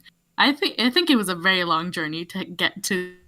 Oh, here we go. Soul Missouri donated $2. Would it make more sense if Blake used an elemental clone on Adam rather than stepping into a swing and doing the one-hit KO? Probably would make more sense. I Ship You Not donated $1 and asked, I don't believe you introduced your guest. Oh yes, this is Coffee. She does wonderful art. Please look her up on Twitter. Your name is Mixed Coffee on Twitter? Yeah, it's like mixed underscore. Yeah, mixed_coffee. Yep. And she does wonderful art. Please go tell her she is a wonderful artist and she's a lovely person. You don't need to butter me up. I'm already here. Raven Brandwin. To drink water, by the way. What? Friendly reminder for everyone in stream and also Raymond to drink water. Yes, I forgot to refill my glass before I started the stream, so I'm dipping into my reserve bottle that I have on hand for streams. Raven Brandwin, voiced by Anna Hullum. Alright, so let's see what bullshit they say about this. Raven was all Monty's, says art director Patrick Rodriguez. He literally just swapped the fucking character. He had a habit of going off and creating random things, and with Raven, he grabbed pieces and assembled them into a character out of nowhere. Raven was one of the most complex backstories of any RWBY character. She is Yang's mother and Taeyang's estranged wife, so they did marry. That was a question I had about that. And Crow's twin sister. She is chieftain of the nomadic Branwen tribe, bandit tribe, and serves as the mortal vessel of the power of the mystical Spring Maiden. Raven left her family when Yang was just a little girl, and she has been a figure of mystery in Yang's life since. Why did she leave? Dude, okay, so I have this headcanon. No! That she Stop! left. We're enough headcanons! I want answers! Okay, it's really quick though, it's really quick. I had this headcanon that, like, really loves Yang and stuff, and that she knew if she died, unwillingly pass on the maiden powers to Yang, and she didn't want that because she had, like, all this shit, you know? Counterpoint. The Spring Maiden, the other Spring Maiden, the one that came before her, we know was at Haven up until after she had already left, Raven had already left her family. I think maybe she knew, because I have this whole headcanon that, like, the previous maiden wasn't going along with, like, what fucking Ozpin wanted, so he sent her on a mission to kill her. But that's my own fanfic. Yeah, that is pretty fanficky. I just want, because at the end, you know that dream thing with the Yang, how they retconned that? It's just like Raven, like, there's just so much, and in the letter stuff, there's so much, like, sparse material that I kind of pick it up together, and I'm like, oh, I feel like I see where he might have been going with this. In Volume 2's No Breaks, Raven intervenes to save her daughter from Neapolitan, indicating that she has been able to keep tabs on her daughter all along. At some point, Raven acquired the spiritual values of the Spring Maiden, of whatever, decoy for Vernal. Her weapon is called Omen. Her semblance is Kindred Link. Opens portals to people connected with another person. Yep, that's about it. Yeah, that's about, yeah. And here we go. Crow Branwen, no listed voice actor. Mr. DJ Fly, hi, donated $2. Ty, is what would JoJo be like if he was a dad? Which JoJo? But yes, Crow Branwen does not have the listed voice actor, and this is something that I've been told before. They include Shane. That's kind of lame. I'm told that they include What's-Her-Face, who voices Glinda, who also had a major falling out. But Vic, Rooster Teeth, you are people that have cut ties very cleanly with Vic. Your format, well, I'm frustrated with how a lot of... I'm going to do a whole video on the Vic thing at some point soon. Now that I don't like how they dealt with it. Also, yeah. Out of everyone involved, they dealt with it the most cleanly because of their contracting method, because of how they handled things. They handled it very professionally. They did not confirm nor deny. Their public statement said nothing in regards to anything involving the case, which I've been following this case very closely. Again, I'll get to a whole video on it. I don't want to dwell it too long here. But this is a spit in the face, especially when you have Shane in here. Shane, who's definitely like... Shane, who is so anti-you at this point. The man who made an entire letter, a public letter out to you guys that was so destructive for the fandom. Shane did more damage to the fandom. Well, I think that Shane might have a point about what he said in his letter. He did more damage to the fandom than Vic Mignogna ever could. This is a spit in the face of it is really, because, like, media had said before, it's like, it doesn't matter what he does. He deserves the credit for the things he's done. Yeah. It's like... He was Crow's voice actor for, like, all these seasons. It's not like even if he was found guilty of the things that he's accused of, which there's a whole lot that goes into the fact that he's not even on trial for any of those things. He's just been openly accused. Even if you were found Allegedly, guilty of those things... He's not Adolf Hitler. You don't just try to expunge him from the record. If anything, it's a learning experience. List the new voice actor too. You can do both, people. It's frustrating. They should have done both, yeah. They should have done both. That's my rant. We're going to move on. I'm planning to do a whole video on the situation now that the TCPA is done with, or partially done with. There's still appeal to concern, but whatever. Crow Branwen, I don't think we're going to learn anything more about him other than he can turn into a bird! Cyrus, comparing a disgruntled employee to a sexual predator. Dude, he still voiced the character. He still voiced the character, and again, the disgruntled... He left a lasting impact on, like, dub in, like, America and stuff for many shows and stuff. I don't know. I'm not a writer and I don't speak very well, but I feel like credit is due. And also it's just kind of a shame they didn't list the other voice actor, which I think is done because they knew they weren't going to put Vic in there, and that would have been more overshadowing Vic also. No, Frosty Delusions, again, I'll go in. I know about that. I'm not going to go into it even further. It's just, it's frustrating because it's frustrating for a number of reasons. I guess maybe I'll get into that later. I'll get into that, not later tonight, but in the Vic video that I'm planning. But it's just frustrating to see someone who put a lot of 6 years of work, more like 3.5, 4 years of work into a character to find the character. He brought everything to that role. Just cut from the record. Yeah, he really was. It's like his. Also, it's actually never mind. Have I played any of the RWBY fan games from Nightmare X123 for $2? No, I have not. And remember, use the Streamlabs down below. The Streamlabs will not steal your money. It'll go right into my coffers. Because if you do it through YouTube, it's like YouTube grabs the money and blows the cent, blows air in your face with the money in front of their hand. Like the $2 that you sent me, I'm only gonna see like 70 cents of it. So that should tell you. So we're on the Vital Festival contestants because I want to move on from the Vic thing. I don't want to get dwelling on that.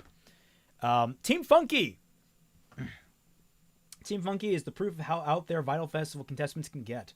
Funky was one of those 3 a.m. teams, says Shawcross, something that came out of a stupid conversation while we were waiting for renders to finish. Shawcross also valued how Funky gave them the leeway to expose another side of Atlas.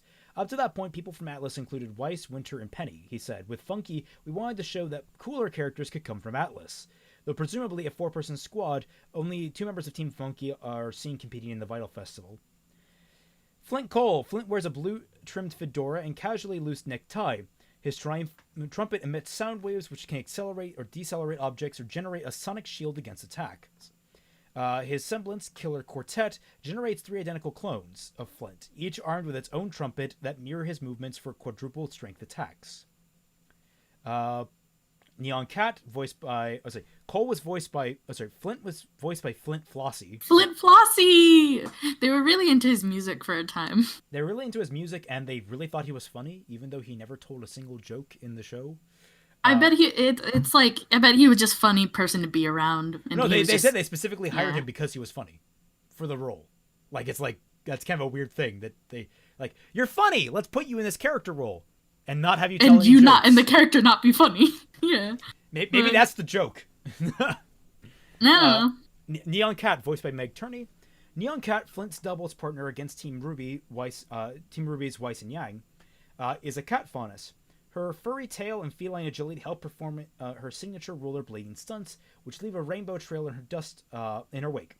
Neon's linked glow sticks loaded with ice dust are wielded like nunchuck.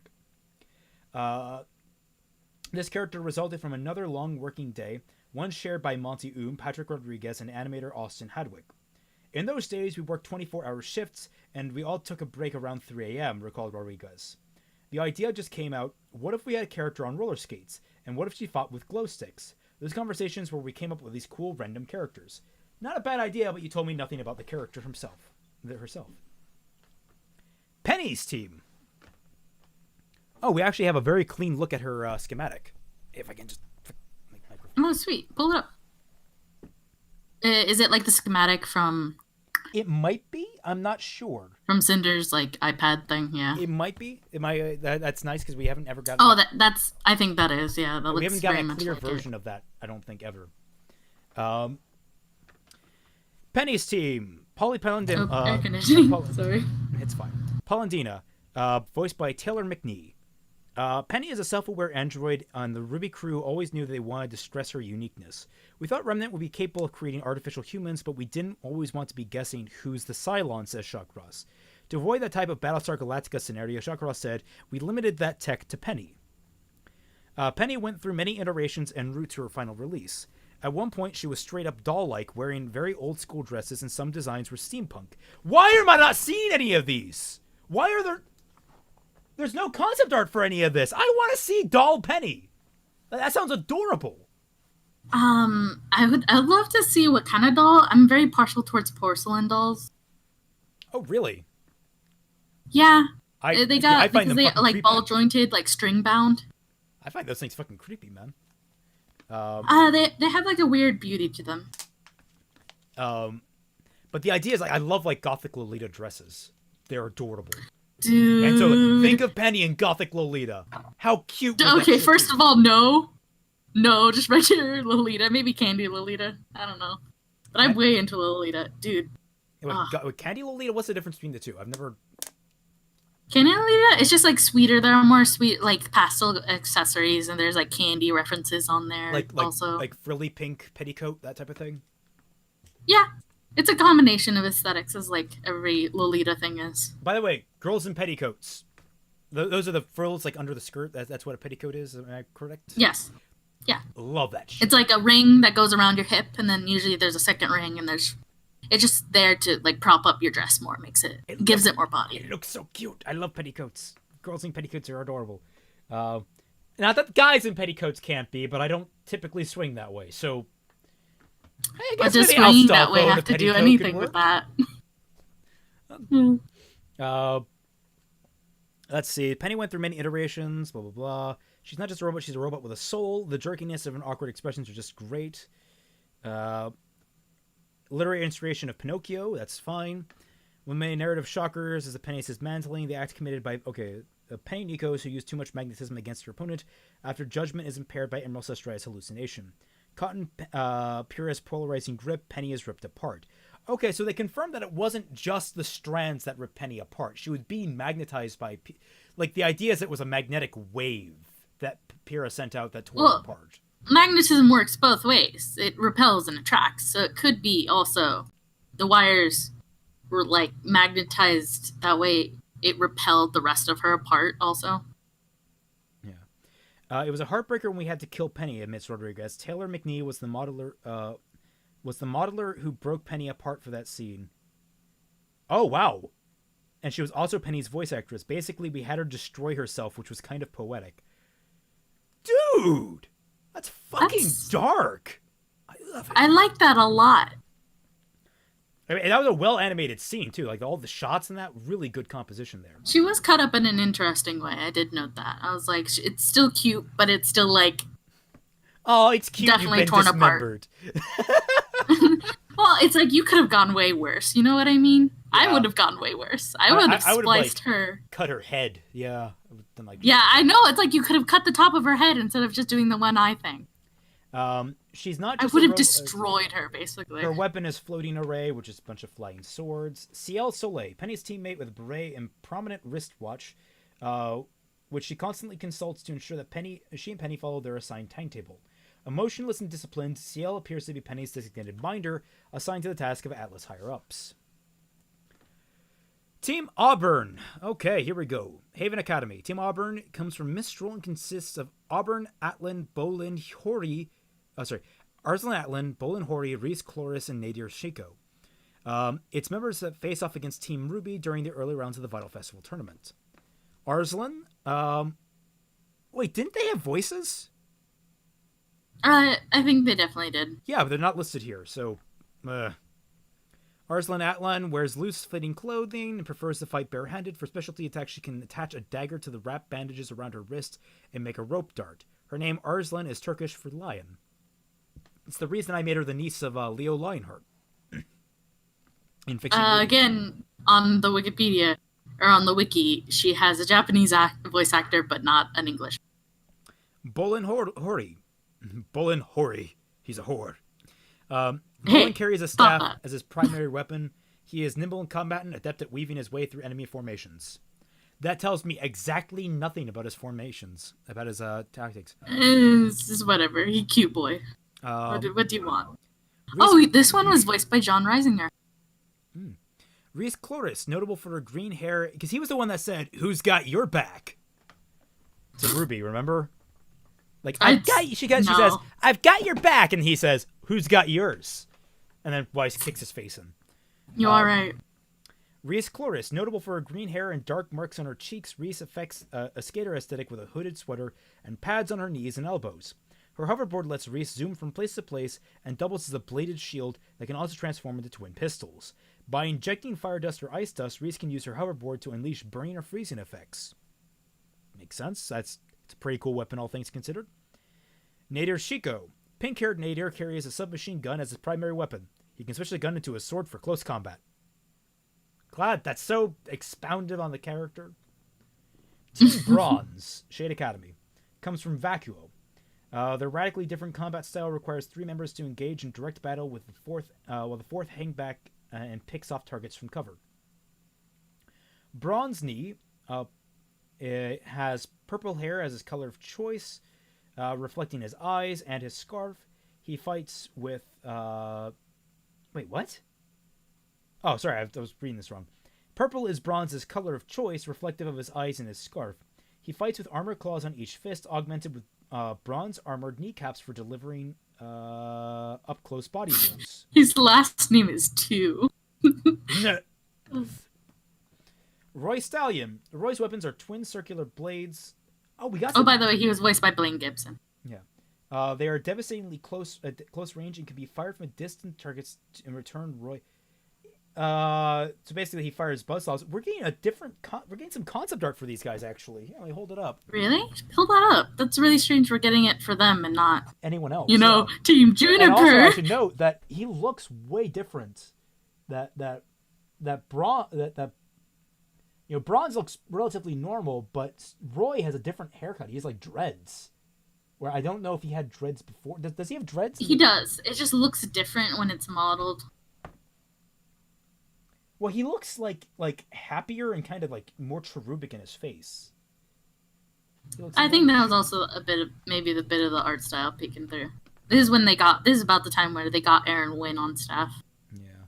Nolan Porfirio, the concept for him and May look relatively the same as they appeared. Nolan Porfirio, ripped jeans, hanging sunglasses, and roller-up sleeves. Nolan wears an air of casual coolness. His weapon is an electrified baton similar to a cattle prod.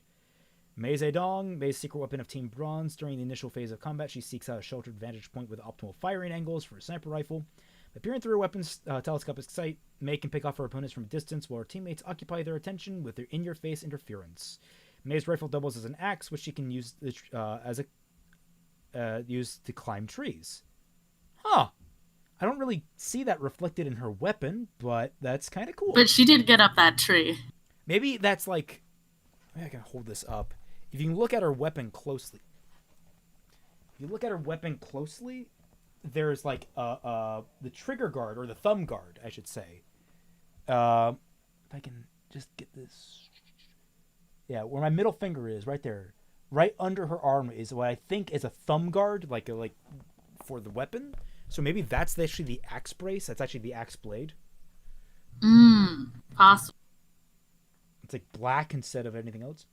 Team Indigo, Shade Academy. RWBY fans designed this 4-person squad from Vacuo as a crowdfunding reward for supporting a new Rooster Teeth project. This all-female team, Team Indigo, fights Team Sun in a 4-on-4 match during the Vital Festival. Nebula Violet, Team Indigo, just describing them and their weapons. It's like... Okay, sweet. I don't feel like I needed this information in my life, but okay. Ozpin. His weapon is the long memory. I don't think they're going to tell us anything interesting about him in there. The long memory? Yeah. That's his stuff? Yep. Huh. It's an okay name. That's kind of cool to know. Oscar Pine. Is Oscar Oh, Pine. baby boy, baby. Yeah, Mr. Generic anime protagonist. Literally, it's like we have Jean and Ruby who are these male and female like co-protagonists, sort of, kind of, not really. And then they're like, hey, how about another awkward farm boy? He doesn't have a semblance yet. Glinda Goodwich, voiced by Kathleen Zillick, which, again, given the fallout, I'm surprised they listed her name here. But yeah, very much so. We started with the idea of all Ozpin's lieutenants were Wizard of Oz themed. And that included General Ironwood as a Tin Man, Crow as a Scarecrow, and the not all subtle Glinda Goodwich. Though the RWBY characters were inspired by Glinda the Goodwich of the South, Beacon Academy no-nonsense professor is far from sweet. As one of Ozpin's closest advisors, Glinda oversees day-to-day operations at Beacon. In Volume 1, blah, blah, blah. Her weapon is the Disciplinarian. Ooh. And her semblance Kinky. is telekinesis. We got some art, although I think this is from that game, Amity Arena. I mean, get art where you can, I guess. Let's see, Oobleck, whose weapon... Oh yeah, that absolutely is, yeah. Oobleck, whose weapon is Antiquities Roast. Peter Port, whose weapon is Blowhard. Try hard. Yeah. It's... They don't really describe them really beyond... It's just basic descriptions of these characters. There's nothing really new being added here. James Ironwood of Atlas Academy, voiced by Jason Rose. His weapon is called Due Process. Dear. That is a motherfucking badass name for a that six-chambered exudes revolver. Like a lot of energy, a lot of like dom energy. Ironwood remains one of the strongest characters in RWBY, based on that alone. Leo Lionheart, voiced by Damon Mills, has the weapon called Stalwart, which is just a spinny buckler. Beyblade's buckler. All Pales right. in comparison. Juicy stuff now, apparently. Salem. Salem. Antagonist. Hey, Oh. Who's in here now? hey guys, do you mind if I hop in? It's Molly. Hi, Molly. How's it going? Hey, I saw that you were streaming and figured I might as well jump in for once. Yeah. We're going through the RWBY book right This now. is, how do you want to be introduced as, Molly? Introduce yourself. Well, you've already introduced me as Molly. You've already And also taken that the right next away thing. from her. You have a Twitter McNeil. handle and everything, so people know who you are. I'll pass on that for now. Okay. I was gonna look This is it what you down. get for trying, McNeil. Is this the music person? Yes, I am the music person. Yes, she is the music person. She is Oh, fun. you a music person? Hell yeah. Yeah. She's the one that tears RWBY's soundtrack to bits. Oh, hell yeah. I was in like band for like 7 years and stuff. I love music. So Salem, actress Oh boy, Salem. Jen Taylor. Salem's revealed as RWBY's ultimate villain was a game with long delayed payoff. The character isn't seen on screen until Volume 3's finale, but the same moments explain that this new antagonist has been RWBY's narrator since Volume 1, Episode 1. That was one of the things we were most nervous about, admits Carrie Shawcross, who explains that Salem's voice actor Jen Taylor, the voice of Cortana in the Halo games, was previously known to Rooster Teeth through their Halo-inspired series Red vs. Blue. After Monty got in touch with Taylor about voicing Salem, our long play concept was that she would be the narrator in the first episode, he said. In fact, we only credited her as narrator. We were already looking ahead to a moment years in the future when people would realize the first voice they ever heard in RWBY was actually the villain pulling the strings. And I'll say this.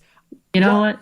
That was one of the few cool things that they ever did. Yeah, I dislike the narration in general, and I did cut it from Fixing RWBY. I'll give them kudos. That is a brilliant long play. I don't think it really paid off in the end because, like, her design is stupid, personally. I really don't like Salem's design. You don't like her little weird spider butt head. That's what she is. She's a spider butt. Honestly, she could have kept her hair from before. Is the music person like Longman? Yes, music person is like Longman. Well, who's Long? Because Mahler? Every time I hear Longman, I think of the Japanese commercial. It's like Long Man. It's Mahler from the one of the arch nemesis of Fat Man by the scenes of things. I don't know any of that drama. Moving on. Salem is very different from Team RWBY's mortal antagonist. She is a malevolent force that has existed for millennia, and her citadel overlooks a wasteland dotted with inky birthing pools for hungry Grimm. Salem seeks to possess... Wait, do we know where that wasteland is? Nope. Salem seeks to possess the Four Maiden relics and absorb the power of the Four Maidens, crushing Ozpin's resistance to rule Remnant as its Dark Queen. There's our motivation, character people. motivation. We actually have a character motivation that was never once actually stated. So we know what the And I don't want. like that. I was really hoping her motivation was like, I just want to die. I mean, that'd be great. My big thing is, if you collect the four relics, you summon the gods. And then they it's game destroy over for humanity. everyone. Yeah. I was really hoping for like a New World Order type of motivation, but That's kind of what she's going. It is. Yeah, she wants to be the queen of the world, so I guess... Yeah, but that's not New World Order. That's my World Order. New World Order is like, hey, society's messed up and let's fix it. I don't know what Salem's doing. Mm. We had this idea. I agree with that What if completely. our antagonist was the Wicked Witch, but from one of these fairy tales, says Luna. One of her earliest files contains our notes on the trials and tribulations of Salem the Witch. She is the ultimate dark, twisted, magical woman. Okay. I'm going to take a brief break here because I need to use the restroom, but I will be right back. Ladies, do you want to entertain the stream? Or do you want to just... No. No? I'm great at entertaining. What do you guys want to talk? All right, well, I'm going to put the "we'll be right back" message, so enjoy that. Get some water. Turn two.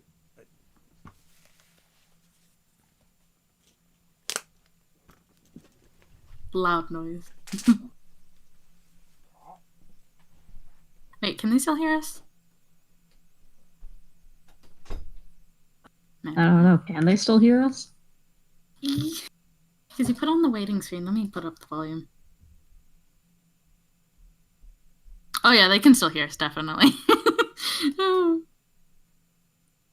Great. Sweet. What do you guys want to talk about? Important question for all of chat. Cake or pie?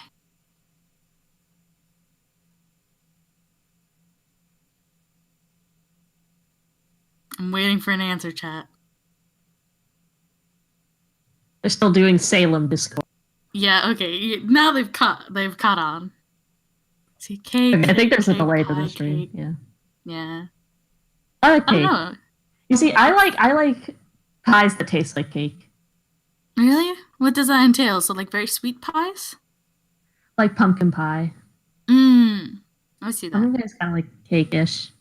I like key lime. Key lime's very good. Thank you, Mr. DJ Fly, for donating $2. Same goal as basically Flask in bottle from FMA. DJ, again, I would have to recommend that you donate through Steam Labs. The link is in the description alone. I gotta pimp Celtic Phoenix while I'm here.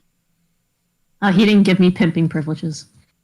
Well, I just do it because, you know, I'm a hoe.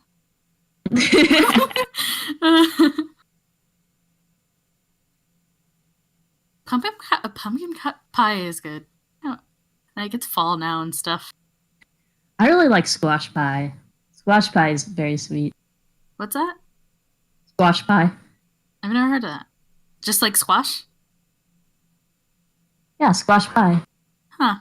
I've heard sweet potato, but not, like, I don't think I've ever had squash. My mom makes it a lot on Friday nights. It's like one of my favorite side. Pies are just like a gift upon the world. They're really good. I find cakes really good, but like the frosting is like, it just turns it way too sweet. Yeah, sometimes I like scrape the frosting off the top.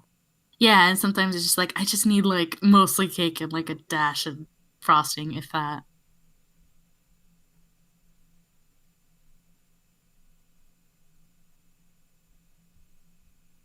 So, you want to hear a prediction I have for RWBY 7?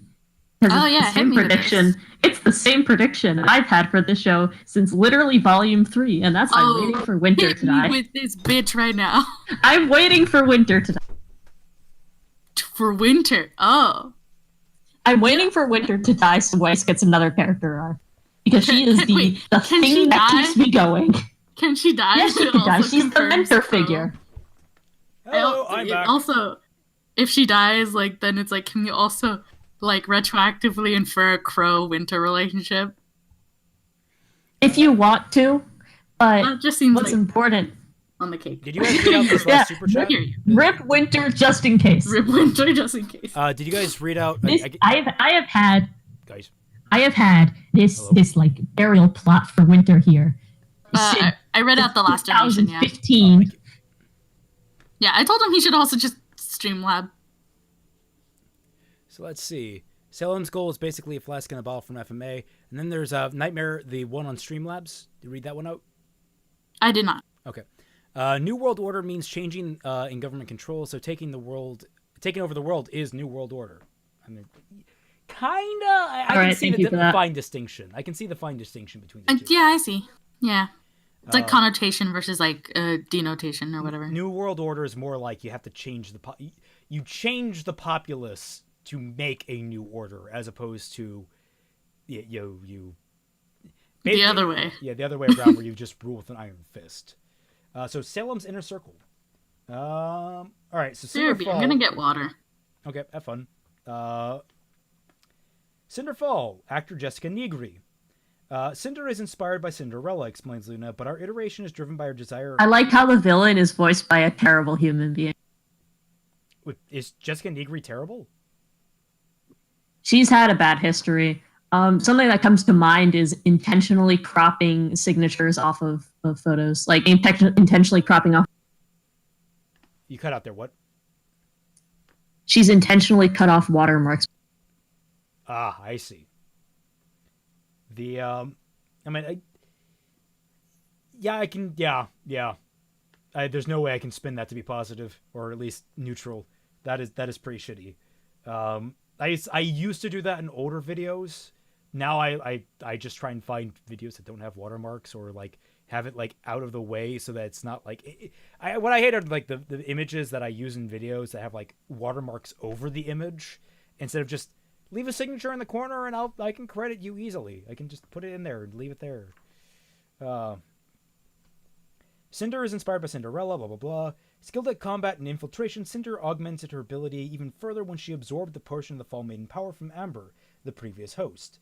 Cinder completely retaliatory attack by RWBY. The arm was given from. She regained her health in Salem's realm through Grim-based skin grafts and body modifications, including her new arm. Okay, this is new info. The arm was a gift from Salem, says the animator Alison Hardwick. It didn't come from any Grimm specifically, but it's another embodiment of human fear. Interesting. Oh, we're getting some answers here. Weapon, Midnight. Yo? Cinder can... We have distinction between certain elements of her being. Yes! All right. Cinder can summon a pair of blades made from obsidian glass.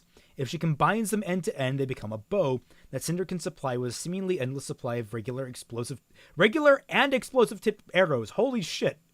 Just unload! Semblance, Scorching Caress. Cinder's semblance allows her to not only superheat objects, but also manipulate their shape. For instance, she might use this power to heat sand into glass and then hurl the glass shards as piercing darts. So the reason why is her semblance and her weapon are incredibly similar in nature. But at least we have a clear distinction between the two now. Who's this, by the way? Cinder. Amber, voiced by Laura Bailey. Did she? She had grunts. I think that was why. I don't know if she had a voice. Laura Bailey didn't deserve. Yeah. Amber, the previous Fall Maiden, appeared in flashback in Volume 3's Fall. Despite her magical control over the weather and the elements, the inexperienced Amber could not endure a sustained three-way attack by Cinderfall, Emerald Destroy, and Mercury Black. Get wrecked, Amber. Yeah, no, there's no information on her. Hazel Reinhardt, voiced by William Orendorff. He had a last... What? He had a last name this whole time? Yeah. We've known his last name for like 2 volumes. Ruby's pretty good about last names. Hazel is Salem's big bruiser, standing nearly 8 feet tall with enough broad shoulder bulk to intimidate everyone he meets. His outward polite manner conceals his roiling hatred of Osmond, whom he blames for the death of his sister, Gretchen. Okay, we have his Gretchen's name, no. Miles Luna says that Hazel... Are they Hansel and Gretel? Yeah, that's exactly what they're based on the story of Hansel and Gretel. He says, what if Gretel was lost? Hansel would have so much anger and he'd need someone to blame for it. I think you're kind of not seeing the forest for the trees when it comes to Hansel and Gretel, but... A little bit there, The idea is they both get eaten by a witch. That is... Which, I mean... It would have been... Okay, it would have been better. If something weird happens, and like Salem starts eating people and she eats Hazel, I'll be behind that. Well, maybe it's like Salem was actually the one behind his sister's death, and she blamed it on Ozpin to get Hazel on her side. Possibly. That makes sense. Weapon. That's a different way of being eaten, is just like killing them off. Weapon, Dust Infusion. Unlike most fighters in Remnant, Hazel rejects weapons. Instead, he stabs his flesh with sharp-ended dust crystals, triggering a physical transformation marked by glowing veins and pumped-up muscles. lets him fire dust fuel blasts straight from his fists. And he looks fucking ridiculous doing it. He does. I wish he did a cooler way of doing the dust thing. I don't know. Semblance, numbing agent. Numbing his pain receptors. Let him shrug off pain. That's about it. It's pretty simple. Tyrion Callows, voiced by Josh Greel. Tyrion is. You know who else he voiced? Who else? It's like only other big role. Armin in Attack on Titan. Okay. They have like almost the entire dub cast. Armin kind of like the Krillin of that show, only not dying constantly. Sort of. Listen. There's like 2 actors of that show left who they haven't taken into RWBY as well, which is a shame. They better not touch Bryn April, and they better not touch. Dude, we're coming up on a whole new volume. I mean, dude, we got like at least 2 more seasons of this. 3 more. Well, they should still stay away. Bryn April deserves so much better. 7, 8, and 9. Oh god. Now, Ashley Birch still has to atone for being close. Man, do I hope we're coming up on the end game of this series. I can see it going up to 12 easy, though. Yeah, I don't want it to. I don't think it should. Tyrion is the wild card in Salem's deck, a gaggling berserker of unpredictable lethality. A scorpion faunus, Tyrion conceals his true nature by wrapping his tail around his waist. His hair braided into a ponytail also resembles a scorpion's stinger. The character was derived from the parable of the scorpion and the frog, which carries a chilling message that some people are irredeemable. In the tail, a frog... okay, I know about the tail. You guys know the scorpion in the frog? Yeah, because it's the scorpion is like, I won't sting you, and it's like, but it's in my nature, so I do actually sting you, and we both die. Yay! It's like... Yay, fairy tales. It's the hey, you want to hear my fairy tale inspired RWBY character? What? You know Little Candle Girl? Whatever that one's called. Vaguely? No. It's the one about the Little Match Girl, I think it is. Yeah, Little Match Girl. She dies or something? I can't remember how that goes. Yeah, so, okay, the semblance is that the more you use it, the shorter your lifespan becomes. Oh, sweet! That's good. That's a good one. Let's roll with it. But it would have to be fucking super powerful of some kind. Yeah. It would be like a new... It reminds me of my RWBY OC. Let's see. But she's based on the girl with the green ribbon. What's that one? It's basically this girl has a green ribbon around her neck, and each day, like her husband asks, like, "Why do you have that?" And then she like dies. He takes off the ribbon, and her head falls off. Yeah. No. It's like the idea is like I think one day she agrees to take it off, and she does, and her head just rolls right off. Yeah, she's like old, and then he's like, "Yeah, you can take it off," and he takes it off, and her head just goes rolling. Well, that's terrifying. So more about it is. It's a children kind of book too, where it's like, ooh. Yeah. Okay. So the scorpion is just things. It's just what it does. That's Tyrion. He's obsessed with destruction, specifically with Salem as the personification of death. He is at her feet to do whatever she wants. Salem is everything he yearns for. Kim Newman relishes the opportunity to depict the dynamic villain. Tyrion is my favorite character I've ever animated.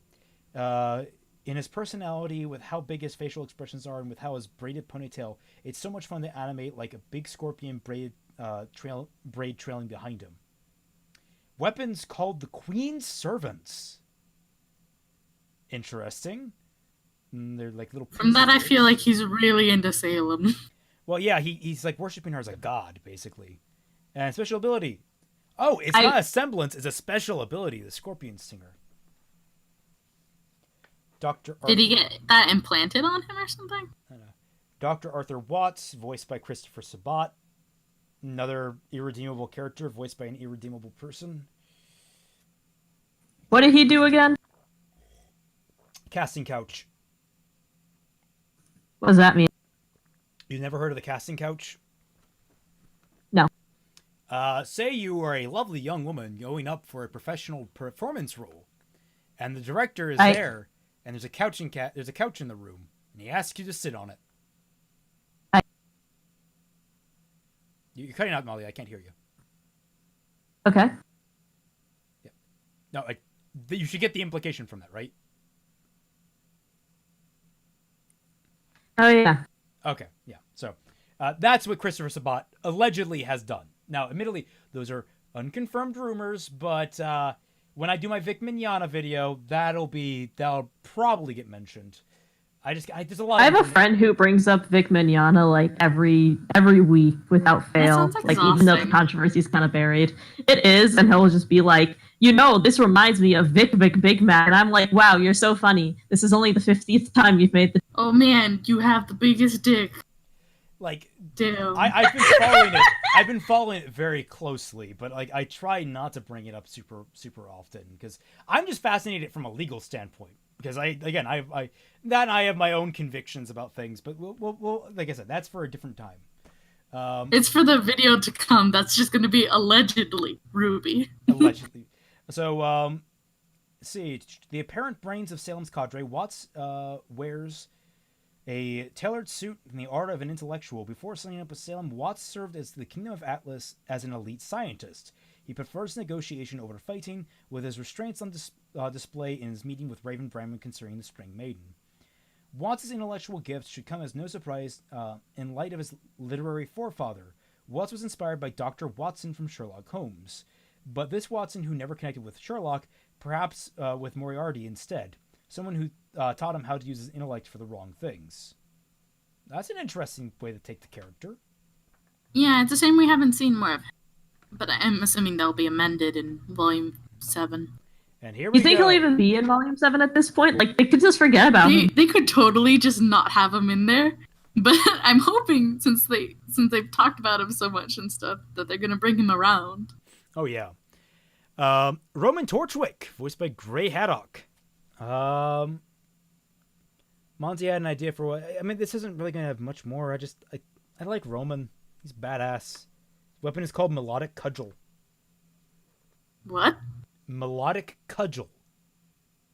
Oh. Yeah. Never say those words again. Why? I don't like the second part of that, cudgel. If you've never heard... you know what that means?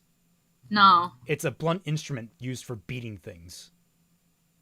Oh. So cudgel is the term that you use. Like, a club is a cudgel. It's a generic term for that. So the idea is it's a musical thing I beat you with. It may I beat you with music. I would have preferred that.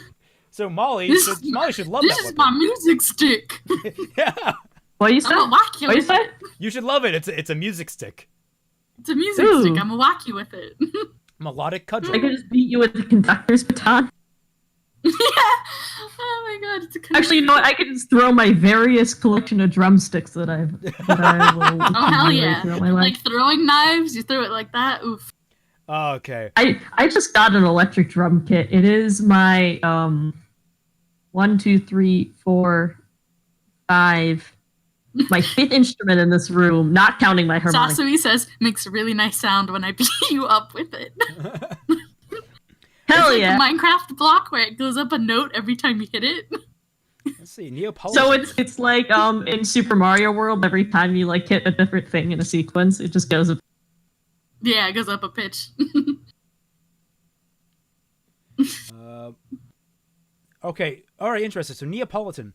Neapolitan was one of the most stressful moments from Volume 2, confessed Luna. We have gotten word that we might be able to work with a celebrity voice actor on the show, but we needed a character for her. Monty came up with the idea of giving Torchwick a sidekick. I feel like that's not quite right from what we know, but that hope... Yeah, Gray openly admitted that it's like, oh, she was made the night before the episode aired. Wait, whoa! That hope for voice actress was comedian Sarah Silverman? What? No! No! What the huh? No! Oh no! Wait. All right, wait. I'm adapting to it. I can see what they're going for. Like that kind of dry voice, the kind of sarcastic sound to the voice. I could see that being kind of Neo. I can't obviously do it because I don't have women vocal cords, but I could kind of see what they're going for. But Sarah Silverman herself, no. Mostly because I just don't like Sarah Silverman mostly. I don't know. I really can't get behind the idea of Neo having like a voice. At this point, it's just really it would be absolutely bizarre if she opened her mouth and just had this like dry, sarcastic voice to her, though. Yeah. You see, you know how I kind of wish Neo worked? If she'd be like, one of those, she can hear a noise and then perfectly repeat it, but it's not like she actually moves her lips. She just opens her mouth and then like a radio announcer comes. That's sweet. I like that. So it's like, hey, Neo, what was the weather report this morning? And she just opens her mouth. You hear like this deep man's voice being like, oh, it's going to be 80 degrees today with a slight chance of rain. This comes back, like that. Coming back to my critiques of Monty as a creator about just throwing everything in with no concern for how... He didn't get anyone's okay to add in Neo.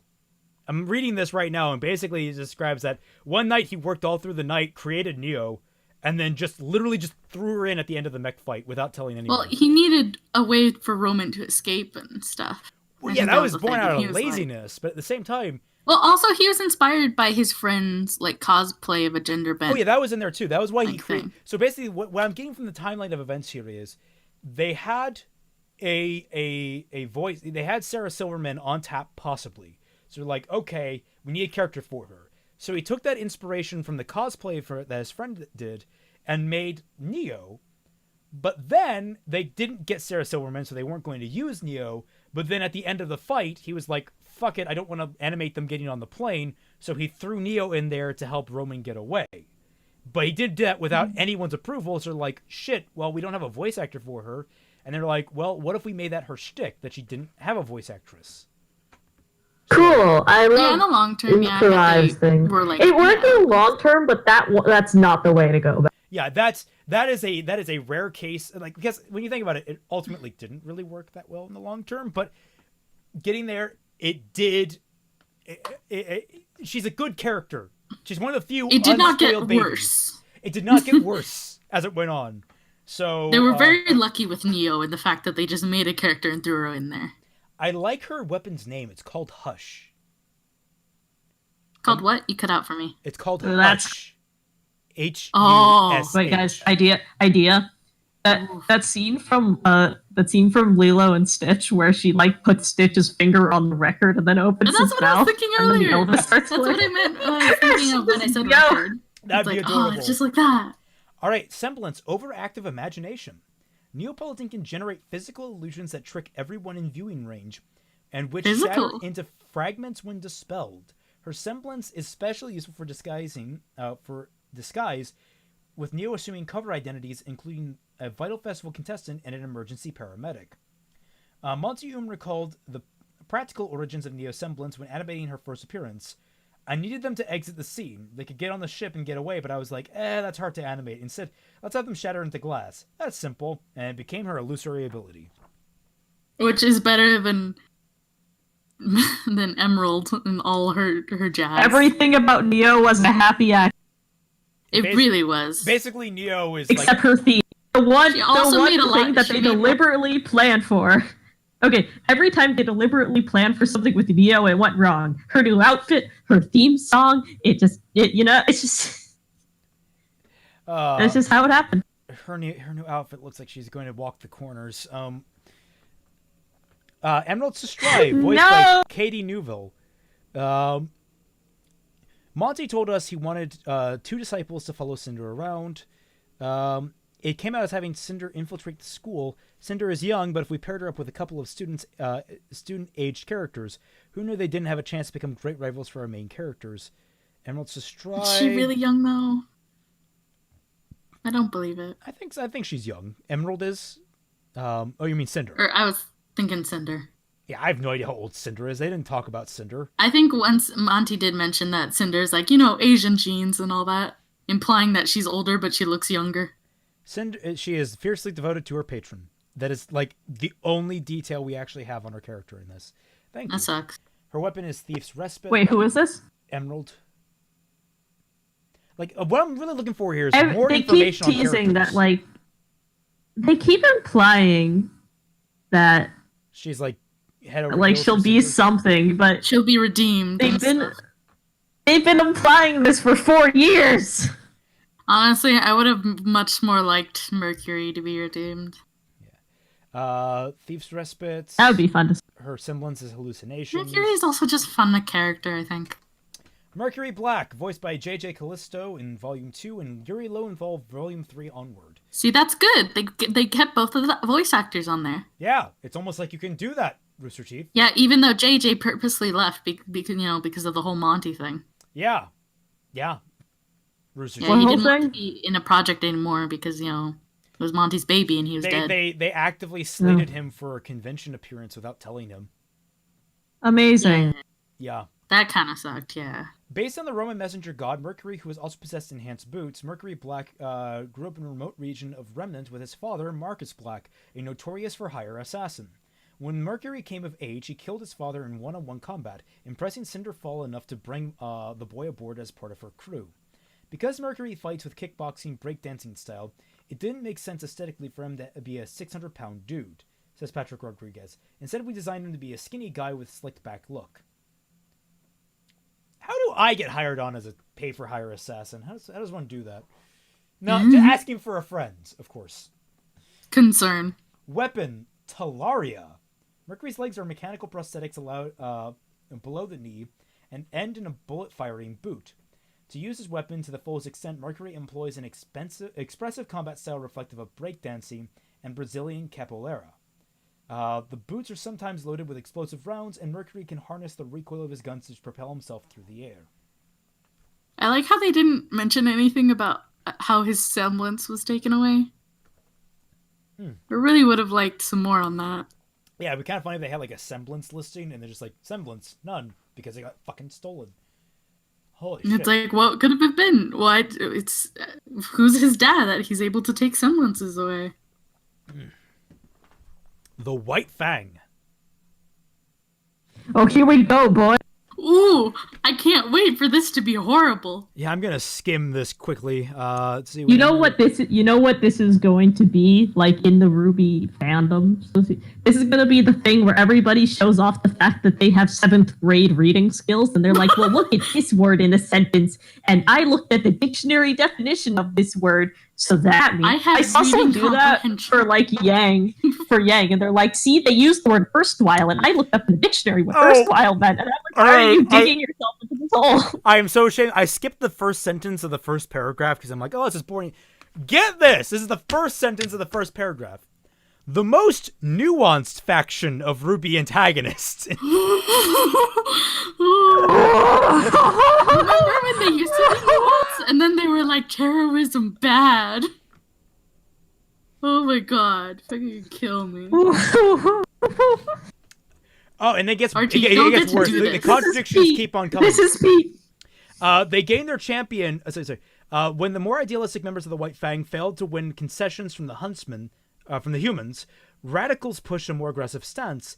They gained their champion when Sienna Khan supplanted Gira Belladonna as High Leader. Now remember, back in Volume 1, the person who supplanted Gira was referred to as a man. So yeah, it was also the new unless Sienna Khan had a transition we didn't know about. No, they just didn't know they didn't know who the leader was. They were like, Adam's gonna take over at some point or something. I'm literally going to find a way to write around that, because in fixing RWBY, I made the same mistake before Sienna Khan was revealed.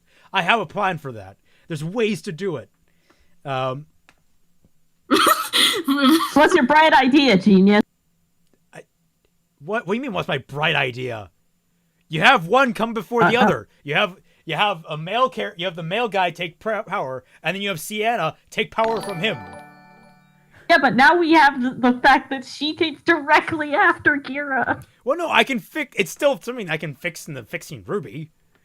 You can fix anything in RWBY, and also you can apparently make like Cardin and fucking Velvet a thing in fixing RWBY. Yes, because it works. You damn can it! Fix anything in fixing RWBY.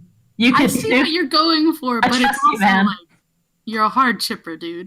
And that's because this is coming from a shipper, also, like possibly a worse shipper. Look, if I can make it convincing and work, then I have done my job. I don't know. I'm reading the comments and like, bruh, I am waiting for them to be like, yeah, Sienna Khan was trans. We also they are. They're saying it's like Futa trans Sienna, but keep her alive. No, but like, what if the writer said that? Could you imagine? Oh my god, that's gonna make the Sienna Callie shippers all the more rabid.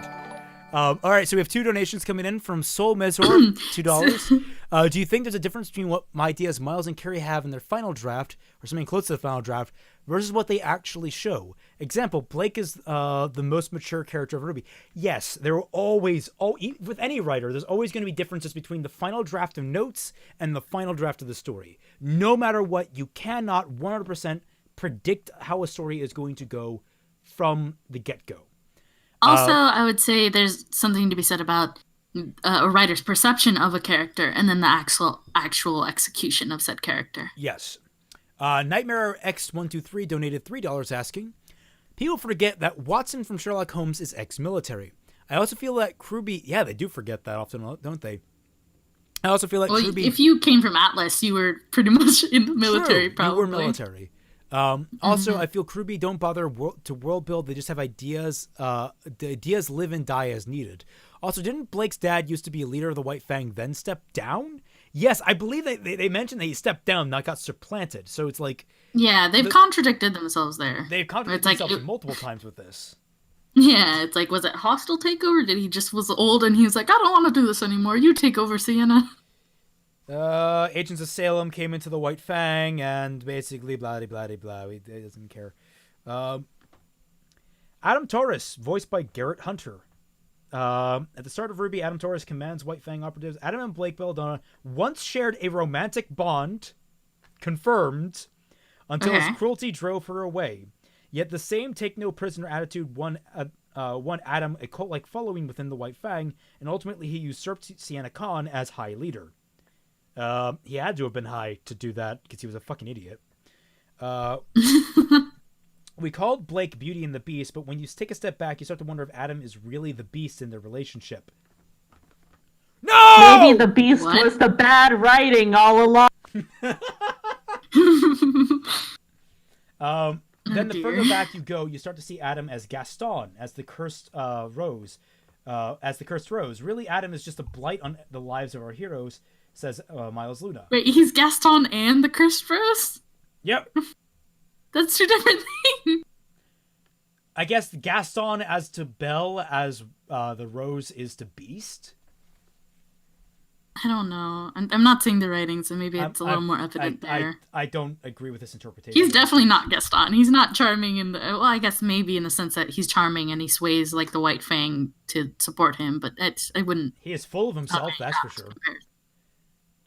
He's different from other bad guys. The thing you hate about him is how he treats the characters you love. I hate him because he's a poorly written character. I hate him because of how the writers treated him, because I loved him. I hate him because of all the last...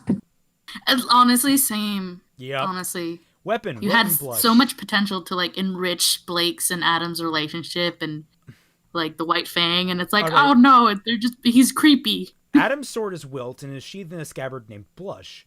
Wilt is fashioned after a Japanese straight blade chokuto, and Adam wields it by drawing, striking, and sheathing it again as RWBY. The scabbard can transform into a rapid-fire rifle and is engraved with the emblem. Not a mention of Jetstream Sam. I am disappointed, because his weapon is a blatant knockoff of Jetstream Sam's weapon from Metal Gear Rising. Came out in the exact same time frame, early 2013. Semblance, Moonslice. With Moonslice, Adam can absorb energy from incoming attacks and redirect it into his counterattack. It's similar to Yang's Semblance, but Adam must channel all star power into a single devastating strike. When active, the Semblance causes Wilt's blade, plus elements of Adam's body and clothing to emit a crimson glow. See, cool shit. Cool shit. Yeah. Gira and Callie Belladonna, Kent Williams, and Tara Plott. I'm still shook by that. I'm playing the new Fire Emblem. I'd be like, why does Edelgard sound so familiar? I completely forgot that Tara Platt voiced Callie Belladonna. And I was like, oh no! Oh shoot. Freaking Kent Williams voices one of my favorite characters in Psychopaths. Who he has this really intimidating voice. He becomes a really good antagonist by impersonating a bad guy. The white hair boy? No. He's like he's one of the one-off villains. Oh, what was his name? He was the guy. Oh, was it the hunter? No, he was the guy that was like killing all the cyber celebrities and taking their places. He was basically the guy he impersonated first, I think, was the trickster-looking person who had the really deep voice. You have become. It's been a while. I'm gonna have to rewatch that, considering season 3 is coming. Oh, I forgot season 3. I need to still watch the movie. Oh yeah, movie good. I heard. Season 2 not so much. I'm skipping that. Season 2 was all right.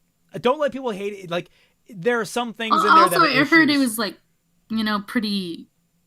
Like it's standalone. It's like a bottle episode. Someone said to me. Kinda. It actually has season. Like one of my favorite characters. Do you remember the best friends of the girl that got murdered in like? Oh, absolutely. She becomes an enforcer. I know. Yeah, that. I love her. I love her because she is like she tries to be like the most by the book. Like she is the anti Tsunemori. Where like Tsunemori learns over the course of the. Yeah, I love her though. I love her because like she goes. Do you also love her because she's gay? Yeah, that's actually kind of a side thing at this rate because like her relationship with what's her face is very interesting. It gives what's her face something to do, like Yayoi. It gives her something to do in the show, beyond being just this weird gay character they just kind of throw in for random sex scenes. True. And like it gives her something to do as sort of like this mediator in the team. You're kind of trying to keep the peace, trying to make sure everyone's on the same page. And on top of that, the reason why I love that character is she's voiced in the dub by Sharamile. And she goes fucking crazy at the end because she can't deal with the contradiction. Like Tsunemori. Anytime that Sharamile gets to go crazy is a good time for all of us. Angry Sharamile is so funny. Oh yeah. It's like so RWBY, right? Yeah. I mean, in RWBY too. It's Nightmare X123 donates $3 and asks, actually, Blake walked away from Adam because Adam doesn't value human life and loves to kill humans, as confirmed in DC Comics number 4 with their new retcon. The DC Comics are canon, as confirmed by Carrie. There was no. I believe they are as canon. I believe they are canon until they are not. That is how it's like canon flexible. Works. The canon is canon so flexible. There's like it is like this is the definitive lore book, and it's just like instead of making characters who are deep, they have made characters that are contradictory. And so like at any one point, there's 3 different versions of alternate universe versions of each character. Can I say in the RWBY Marvel comics that are canon? Say RWBY's semblance is actually speed and teleportation, and in this book, it's just speed. So there's a contradiction right off the bat. Right. So actually, on the characters, take everything with a grain of salt. Let's see, Gira and Callie Belladonna. There's nothing to note besides the fact that they're based on characters from Jungle Book. Please tell me that Ilya's next. No, next is Sienna Khan. I'll take it. Who's in love with Sun Wukong? No, Sienna, not. It's that Wait, time. You contradict yourself. You said that she supplanted Gira, but then the next page you say that she's when he stepped down. Oh, guys, learn your fucking language. I don't think supplant. I'm disappointed. I guess they're just trying to. The people that wrote this also had 7th grade reading. There was also a contradiction earlier with Blake's description and Adam's description on why she left him. There was like a slight contradiction in like the motivation there also when we were reading this. Yeah. So let's see. Sienna's feline ears poke through her spiky hairdo and tiger stripe tattoos crisscross her bare arms. Although she once served in the front lines alongside Adam Torres, she failed to anticipate her comrade's treachery. After winning the loyalty of Sienna's bodyguards, Adam killed her and took her throne. Sienna has a reddish-brown hue, translating as king in Altic language. Altic languages. What are Altic languages? Around the Baltic Sea? Mm-hmm. Altic, not Baltic. A-L-T... Baltic? Baltic? A-L... A-L-T-I... Fuck, I'll just type in Google. Altic. Yeah, beats me. Google it. It's like... Oh, it's a Latin. It's like Altaic. Russia, Turkey, Mongolia. Altaic. I was wrong. It's yeah, you're right. You're right. Yeah, it's Altaic, not Altic. Ugh. I am losing my ability to read. After the character section, I'm going to call the stream, because then we'll get into Grimm and other bullshit. The Cerberus Whip is her weapon, which is a dope name for a whip. Fennec and Corsac. I don't give a shit about them. Weapon, Cyclone and Inferno. Don't give a shit. Ilya Amatola. Voice actor, Jeremy Leigh Cohen. Yeah! Yeah! And she has a fairly healthy-sized descriptor. Let's see. Ilya is a chameleon found a perfect fit for her abilities as a spy and assassin for the White Fang. She prefers to show as much skin as possible, allowing her to deploy her natural camouflage and mimic her surroundings. She could do better than. She can do better with that. Like, she can wear even less clothing, all right? Just give her give her a bra and out panties. there. Literally, just give her a straight-up bra and panties. Don't go with this weird jumpsuit idea. Yeah, legit. If y'all can lewd Ruby and give her boob windows, it's like you could. I mean, hell, you could do something. Because of the Adam Taurus short, she might actually be like Adam's age. So it's like you're not even. Oh, absolutely. Like, I don't. Kind of... People are like, Ilya's so cute and stuff, and I'm like, she's just as bad as Adam, if not worse, because she was complacent during all that stuff. And going back briefly to the whole Adam, like I just read the last end of it. DC Comics are canon as confirmed to Carrie. There was no abuse in their relationship. Who am I to believe? The comics or the official companion guide? The comics, by the way, have a different writer than, like, a writer who's never been on RWBY than. Yeah, neither of these writers have been on RWBY. So, wait, Eddie Rivas wasn't even on the Lord book. Oh, no, he wasn't. This is strictly just Daniel. That's messed Daniel up because he's before he was put as writer on RWBY, he was the official RWBY archivist. Like, he had all the RWBY lore. And archivist? If Miles and Carrie were writing something, they would go to him to make sure it fit in the RWBY lore. Hell if I know. Okay, that's really messed up. He should have been involved in the process. He is the RWBY archivist and is now a writer. We wanted a White Fang character who wasn't clearly evil, said Miles. Who wasn't sadistic like Adam. A lot of White Fang members, she just got fed up and didn't see any other options but to fight back. Her surname means rainbow in Native American traditions, and Ilya is notable for RWBY's first explicitly in Native American language. All the Native Americans have the same language. Ilya is notable as in the one Native explicitly non-heterosexual character. Ilya's backstory is a tangle of complicated feelings for Blake Belladonna, which prompted her to oppose Blake before ultimately switching sides. Aaron Zek voices. Are they not going to mention the fact that it was like extremely unhealthy relationship for somebody really gross? Yeah. No, they're not. That's something a lot of gay kids go through, pining after their straight friends. She says they don't always understand what's going on inside, and they're not comfortable enough to talk to their friend about it. Did they just call Blake straight? Wait. I guess, even though, like, tropes on everyone. This has always been. What's Blake and John? What's that called? Oh no, we're not. It's Golden Cat. It's Golden Cat, everybody. Nope. Flaxen Cat. Flaxen Cat. That was only because their voice actors dated. Weapon, Lightning Lash. Unoriginal, but cool. A special ability, Camouflage. Doesn't have a semblance. Got it. The Schnee Dust Company. Do any of us care about the Schnee Dust Company? Jock. He's a prick. Except he did slap Weiss that one time, which was kind of rad. Jock, as voiced by Jason Douglas, for the record. Winter Schnee, voiced by Elizabeth Maxwell. Now I'm interested. Yeah. Monty was into the idea of giving Weiss a sibling, so we talked about how that would work given that she's so standoffish and doesn't play well with others, says Miles Luna. Nightmare X123. I know Adele, a.k.a. covered the canonization issue. Okay, well, good for Adele.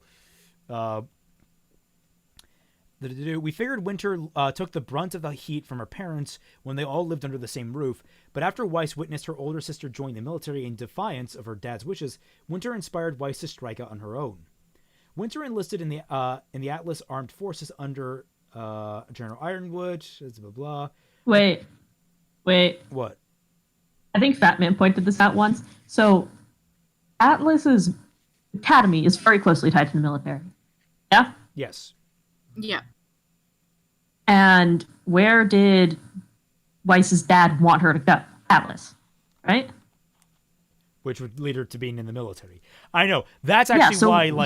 That was why one of my big fixes in fixing RWBY was the caveat that she goes to Beacon so she doesn't get wrapped up in the military. Yeah. Also, are we ever going to learn what rank Winter is? She's clearly an officer, so she's not a specialist. They call her Specialist Schnee, so I mean, we'll see. That's really vague. It is really vague. It is very vague because in the U.S. military, that's a rank, but in any other military, that's like she's in special ops. Is that a rank in every single branch, or is it in just one branch of the military? No, it's just its own branch. It's just in the Army because the Army used to break it up into that meant you had like a specialty, and you'd be like specialist EOD, 4th class, specialist 3rd class, specialist 2nd class. Wouldn't you like? I hope we get some insight on that in B7. It's kind of it's kind of a way of saying you were trained for something like more specific. But now everybody has an MOS, which is a specialty. So specialist is just a rating that it's the most common rating in the Army. It basically just means like you're efficient. I mean, you're sufficient in training for whatever. So it's basically become an MOS is. It has. It's only really separated from corporal, which is the same pay grade, because corporal is more of you're a non-commissioned officer at corporal. Fascinating. So, but you're not a non-commissioned officer at a specialist. They're the same pay grade though. All right. Well, back to learning about family drama. Weird clarification. Did they mention anything about Ren and Nora's relationship being like official in the book? That's a good question. I didn't check for that. Oh wow, we've covered a lot. There's Crow again. I bet we have. Cardinal. Yeah, because someone just brought it up, and I'm like, it's right. We passed through the Juniper in the early stuff. Ren and Nora's teammate dynamic provides a will they, won't they romantic jolt to Juniper. Ren, however, scrupulously avoids expressing his true feelings. Nora was before him, so let's check. Wow, this is.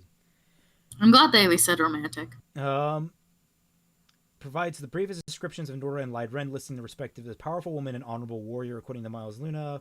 The way we described it was that essentially they share. Bless you. Hold on. Oh God, hold on. Christ, I'm dying. Hold on. There's people are saying military things. This is something I know about in the chat. Person who said she is a warrant officer. A warrant officer begins as enlisted, and then goes to warrant officer school, warrant officer candidate school. So they're kind of in a weird place. Warrant officers are like very high level specialists in a way. They're above all enlisted, but they're below any other officer. So if Winter went straight from the academy to being in the military, it's much more likely that she's a low ranking officer, like a captain. Yeah. Well, if I can get back to that. We'll see. Time has passed also. I think Weiss reaches out I don't think she's that old. I think, what is she, like 27? I don't know. Jill fucking Valentine, really don't know, who was a fucking like Navy SEAL by the time she was 23. Who was? Anime logic. Jill Valentine. Okay, in the novels, the backstory they gave Jill Valentine was that her father and her were a cat burglar duo. He got caught, and he pushed her to actually give up the life of crime and become a police officer. And that's what she did. She actually was like, you know what? I'm going to do better. I'm going to do right by my dad. I'm going to actually turn my life around. And she became this pretty interesting, this police officer with an interesting expertise in like breaking into places. You know, she has a lot of like cat burglary skills. In the official lore, however, they retconned that because that was never technically canon. She's like ex-Navy SEALs, and she's only like 26 at the start of the series. The only skill set I know about her is that she can be a real good sandwich. Yep. Because she's a hot snack. No, stop that. Oh, come on. You set me up perfectly for a good pun. And you... I'm shaming you. They shame him for he tells them the truth. Okay, but now's not the time. RWBY book, remember? We were going to finish that eventually, right? I think Weiss reaches out to Winter for the family love she doesn't get from anyone else. Says Kara Ebler. I just want to say Kara's name is Elderberry, It's Eberly. Eberly. Kara Eberly. Elderbeller. Barfig. Dumb hours. Weiss almost sees her as a mother figure because Winter does have a bit of a soft side. Winter's signature weapon is her elegant dueling saber, and she wields it with military precision. Like other members of the Schnee family, Winter can summon glyphs as her semblance, and she is known to have trained Weiss in the advanced art of conjuring defeated foes through summoning. Yeah, it was like one day of training, though. They have a little side note here on Winter's airship. Don't know why. Well, I guess because it's special. Like, it's like ribbons to it and stuff. Yeah. Whitley Schnee. Jock's third child and the youngest brother of, holy shit, there was just a huge drop in viewership rating. That's weird. Like there's just a whole chunk taken out of it. That's bizarre. Stupid glitches. Whitley is apparently the only member of the family who inherited his father's ruthless ambition. With his sisters on the father's bad side, Whitley is the next in line to take over the president of this as president of the SDC. He's voiced by Howard Wang. Sorry, couldn't resist. Klein Sieben, which means 7, so for the 7 dwarves. Voiced by J. Michael Tatum. Klein came about as RWBY crew desired to give an aristocratic Schnee a proper English butler. The eyes of the character can flip from brown to red to yellow or blue or more, and can change heralding to shift personality. According to Patrick Rodriguez, the eyes are the key to decoding Klein's fairy tale inspiration. So he's one guy with 7 dwarves inside him. Sounds like a porno. I mean, we're gonna see in Volume 7. All right, so I'm debating. Maybe I'll just blow through the Grimm because they're pretty basic. And this all looks like art. Like none of this is new art. Because we're currently. I was really hoping on a lot new art. Yeah, I mean, there's some concept like this. This is fucking cool. I know. I'm just still salty we didn't get those original Juniper concept for art. the Gigas fight for the stone Gigas. The Gigas? Yeah, look at this concept. It's fucking awesome. That's really good. Oh, that is really cool. Mm-hmm. And I think all these are from like everything else. Also, the background's very stylized, which is you didn't see that so much in the modeling. art being shown here is from Amity Arena because I think it is. Oops, air conditioning. Because I think that art is from Amity Arena and it's pissing me off. We haven't seen the Baron go in a while. The gorilla. It's like such a hodgepodge of art everywhere. Here we go. More art for the Weavern. That I think we've seen this before, but I love it.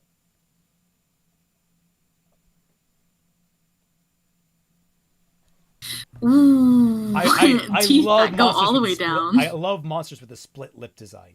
That is like one of my favorite. Oh, same. I had a My Hero OC whose thing was just like, the teeth go all the way down. I think these are new too for the C Fei Long and the Seer, aka the Schifozoa. Which we gotta get back to watching. Code Lyoko. Code Lyoko, yeah. Also, holy shit, the apathy. Okay, this is a way better design for the apathy. Look at this fucking thing. I want to see. Give it a minute. Now I'm excited. Yeah. This thing's horrifying. Oh my god. Holy cow. Oh my god. That's so cool. I would lie down and die if I saw that. Yeah. They have one for the Knucklevi and then the Leviathan. No new interest. Forget about the Nook or whatever. Look at that thing. That's so good. That's like different good because you know how they had the sketch in the notebook first? That was better than what we got, and that is creepier than we have airship concept art. Airship concept art. Yes, okay, this is good. Hey, hit us with it. Yeah. This is weapons of war. We're finally getting into like the technology being listed. So I don't know how to control this book. It's so weird looking at the camera like I am. Yeah. They definitely have a design sense with their technology nowadays, which is like solider than I think it was before. What the fuck is this? But then again, we didn't see a lot of airships before. The last section before. is called RWBY ready for battle, but I don't know what this means. Oh, is it going through each episode? Or like the big battle episodes, I think. Yeah, it's discussing a lot of the behind the scenes of each episode, the big fight episodes, like episode 8 in volume 1, episode 4 in volume 2. Episode 12 in Volume 3. Lost splash pages here. Crow versus Tyrion. Raven versus I just say the episode with the apathy was like one of the first times I actually felt like tension in the show. Like my heart was starting to go faster. I was like, damn, what's gonna happen? Oh my god, no wonder the Raven versus Cinder fight looks so good. They actually mapped the damn thing out!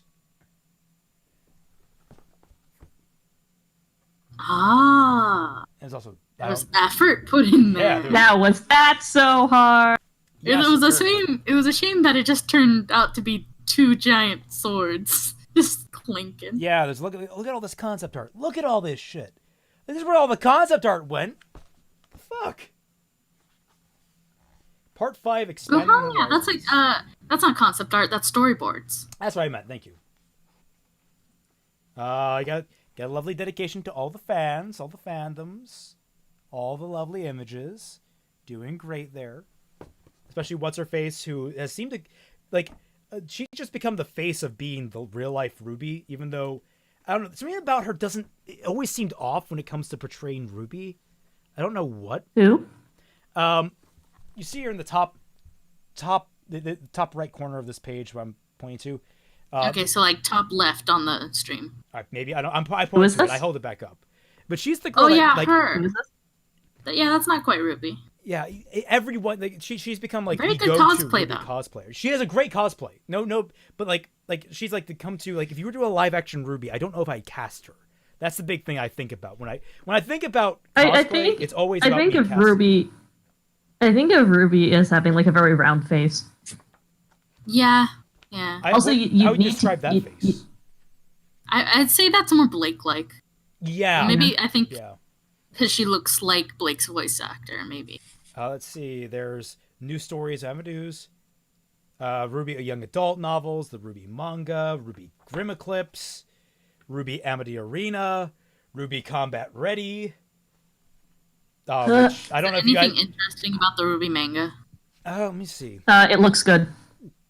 I mean, there's multiple, so it's mostly two. Originally appearing monthly in Japan's Ultra Jump magazine, RWBY manga received serialization in English, released paperback novel compilation of the Viz Media. The Miwa series was followed by an anthology collection of short manga stories by different creators. So far, the first 4 volumes of the official manga anthology have each focused on different members of Team RWBY. Currently, a new ongoing RWBY manga series by creator Buntai Kinami, an all-new adaptation of the animated series, is being serialized in Japan and is available for English online and Shonen Jump apps. Nice. I would love to see someone just have a completely different take on the show like that. You know, like kind of started the It's not very same. good. I really like the Miwa one because it was just so stylistically sharp. Yeah, I know that. I know that has a very good style, but I also hear that it doesn't really fix anything. It doesn't it really, cuts things but- and makes things worse. Oh boy. But also, I'm like a glutton for like art. I'm just like, ooh. Feel free. That's and the new Bunta art is like, it's sweet in a different way, but it doesn't hit the spot for me. It doesn't hit that like stylistic flair that I would expect of RWBY. They say there was Combat Ready, there's RWBY merchandise, and then The thing I liked about that first manga is that it actually felt like it gave each character kind of like a unique like pose to them, like a unique style. Like if you look at there's more attitude in them. I know what you mean. Yeah, that's the word. There's more attitude. Like you looked at them and you were like, oh, RWBY is this type of character. When you look at like the original concept art for RWBY, like that famous image of the 4 of them, RWBY's just kind of standing there with her mouth agape, like she has no idea what's going on. Tell from like But, like, their it- media. okay. Well, Yeah, but like in the manga, the art is like she's like flying through the air. It's Yeah, great. she's smiling. She's having fun killing Grim. Ladies, we are Yeah, at the end like, of this. that's We what she's are at got. the end, and there's some really cool concept art for what I imagine is Volume 7, with RWBY overlooking Ooh. what looks like burning oil fields, or at least burning dust fields, maybe? Like the dust mines? Oh boy. Because I recognize like the building shapes there seem similar to what we saw in the Volume 7 trailer. But Oh World's yeah, End, so throughout RWBY's development, almost nothing has gone to waste. Sketches, designs, and concepts are all created in the service of a master story plan. That's a problem. No. Did you hear that? In service of a master story plan.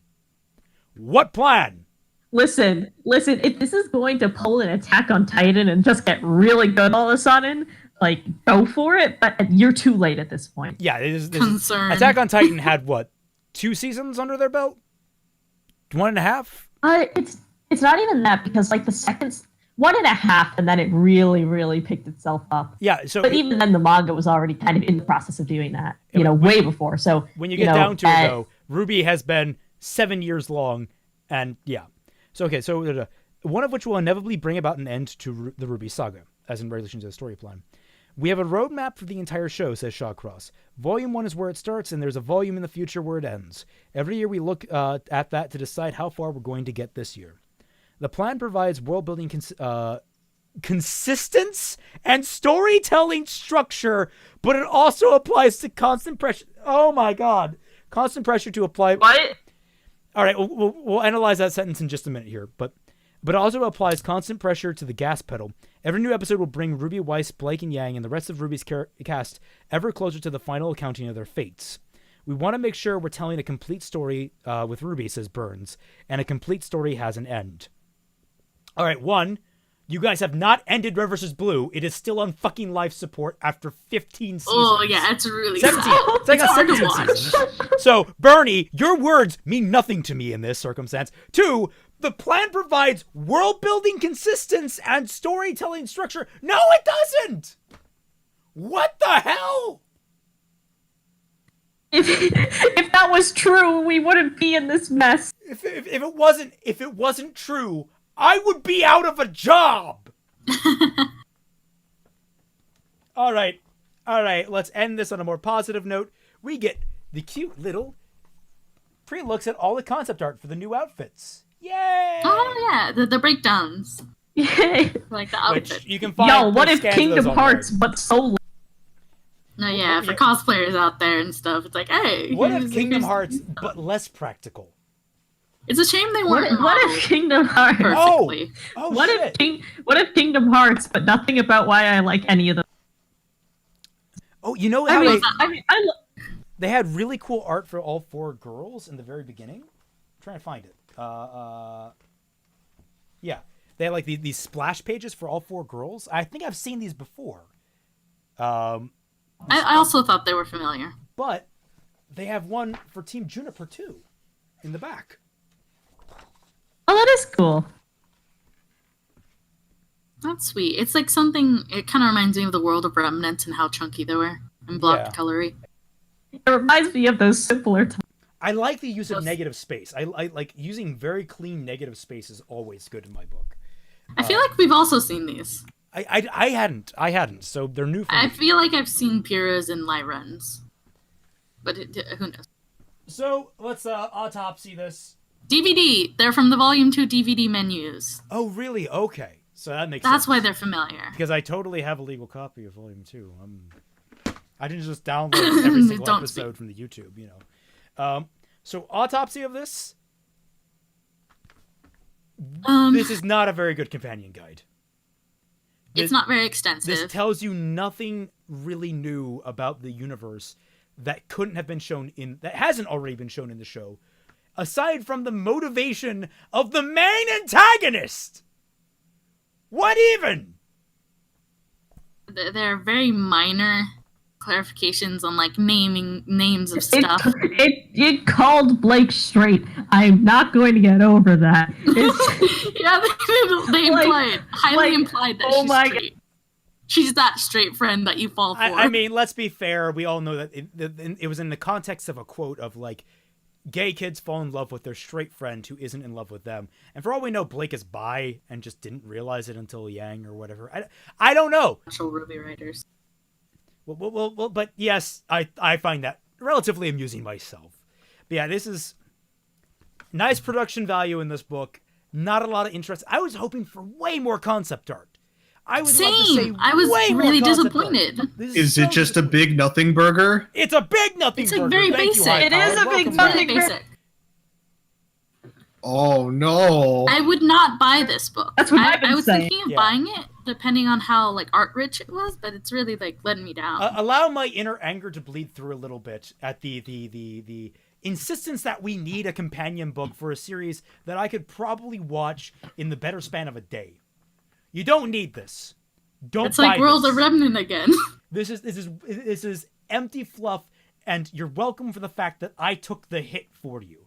Now the only this is why I usually don't buy companion. How much does tell the audience how much this book costs again? I got it on Amazon for $26, but it's going for sale otherwise for $40. So yeah, don't buy. Okay, this. For comparison, so I only own one companion book for anything. For the holidays when I was a freshman in college, my friend got me the Fire Emblem Awakening concept book, which is probably, I'm gonna go get it. Hold on. Oh sure, I'll just pop that on screen. It's just that'd be so easy. Fire Emblem Awakening. That's the waifu breeding and eugenics simulator, right? Hell yeah. Anyway, so this book was $40. Like I looked it up, it serializes for $40. It has 320 pages. Oh my god! Concept art for every character. It has every single support conversation written out, which is about 100 of those pages.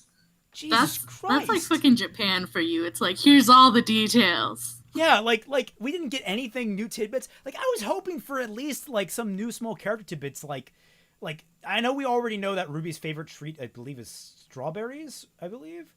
But like little tidbits like that, like the character's favorite foods, like little mentions like that. They didn't even bring up how like Weiss likes tea and Blake likes, or Weiss likes coffee and Blake likes tea. Like yeah, not even that. Like give us their likes, dislikes, give us new information. Don't just give us the same regurgitated information. Very basic. Also, I'm very upset by the lack of concept art because we know that RWBY we've seen the multiple iterations of RWBY in concept art and stuff, but we did not get any expounding on like any other characters. Oh my gosh, the thing has storyboarding for the CGI cutscenes. I had no idea. Anyway, yeah, that sounds like way more. I was also buck.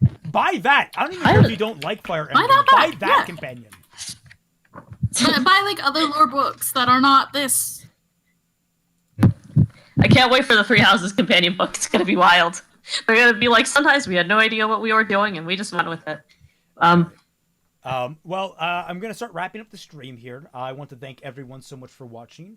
Remember, if you want to support this channel, I do have a Patreon, which should be down in the links below. For $1 or more, you get access to the Team Frostbite Discord server, where every single guest of this show has been regularly active and is our regular participants in all the fun little things that go on there. Mostly memeing. It's mostly memeing. There's a lot of memes. We love memes. There's a cute corner that I almost single-handedly populate with lesbians. But other than that, for the future of the channel, there's still more content coming. I've been relatively quiet with things. I'm planning to have the video on Vic Mignogna thing. I need to do research for that because I know allegedly, but there's get the sauce. Yeah, I gotta get the sauces. Make sure that everything's all the get the sauce. Yeah, heavy allegedly is being passed around. Legend. I also have a Spice and Wolf video planned. That's from a patron commission, which I don't do patron commissions anymore before you patron me. I do have one for High Powered that I have in the backlog that I need to do, I believe. Is that right? Or did I pay that off? You still have to play. I have to play. You still have to download and play Tarkov with me. That's That's it. That's literally it. That's it. I owe him. But other than that, blood oath. I don't really do the commissions anymore. I'm still working on the backlog because I just realized I couldn't produce that quickly. So the commission idea, bad idea from a producer side point. I'm currently also working on a tabletop game. That's pretty slow going. That's been taking most of my time recently. So if you've been wondering where I am outside of the reaction videos, that's what I've been doing. But other than that, thank you all so much. Okay, I guess I was reading another comment there. Thank you all so much for watching, and catch you all on the flip side. Bye-bye. Bye.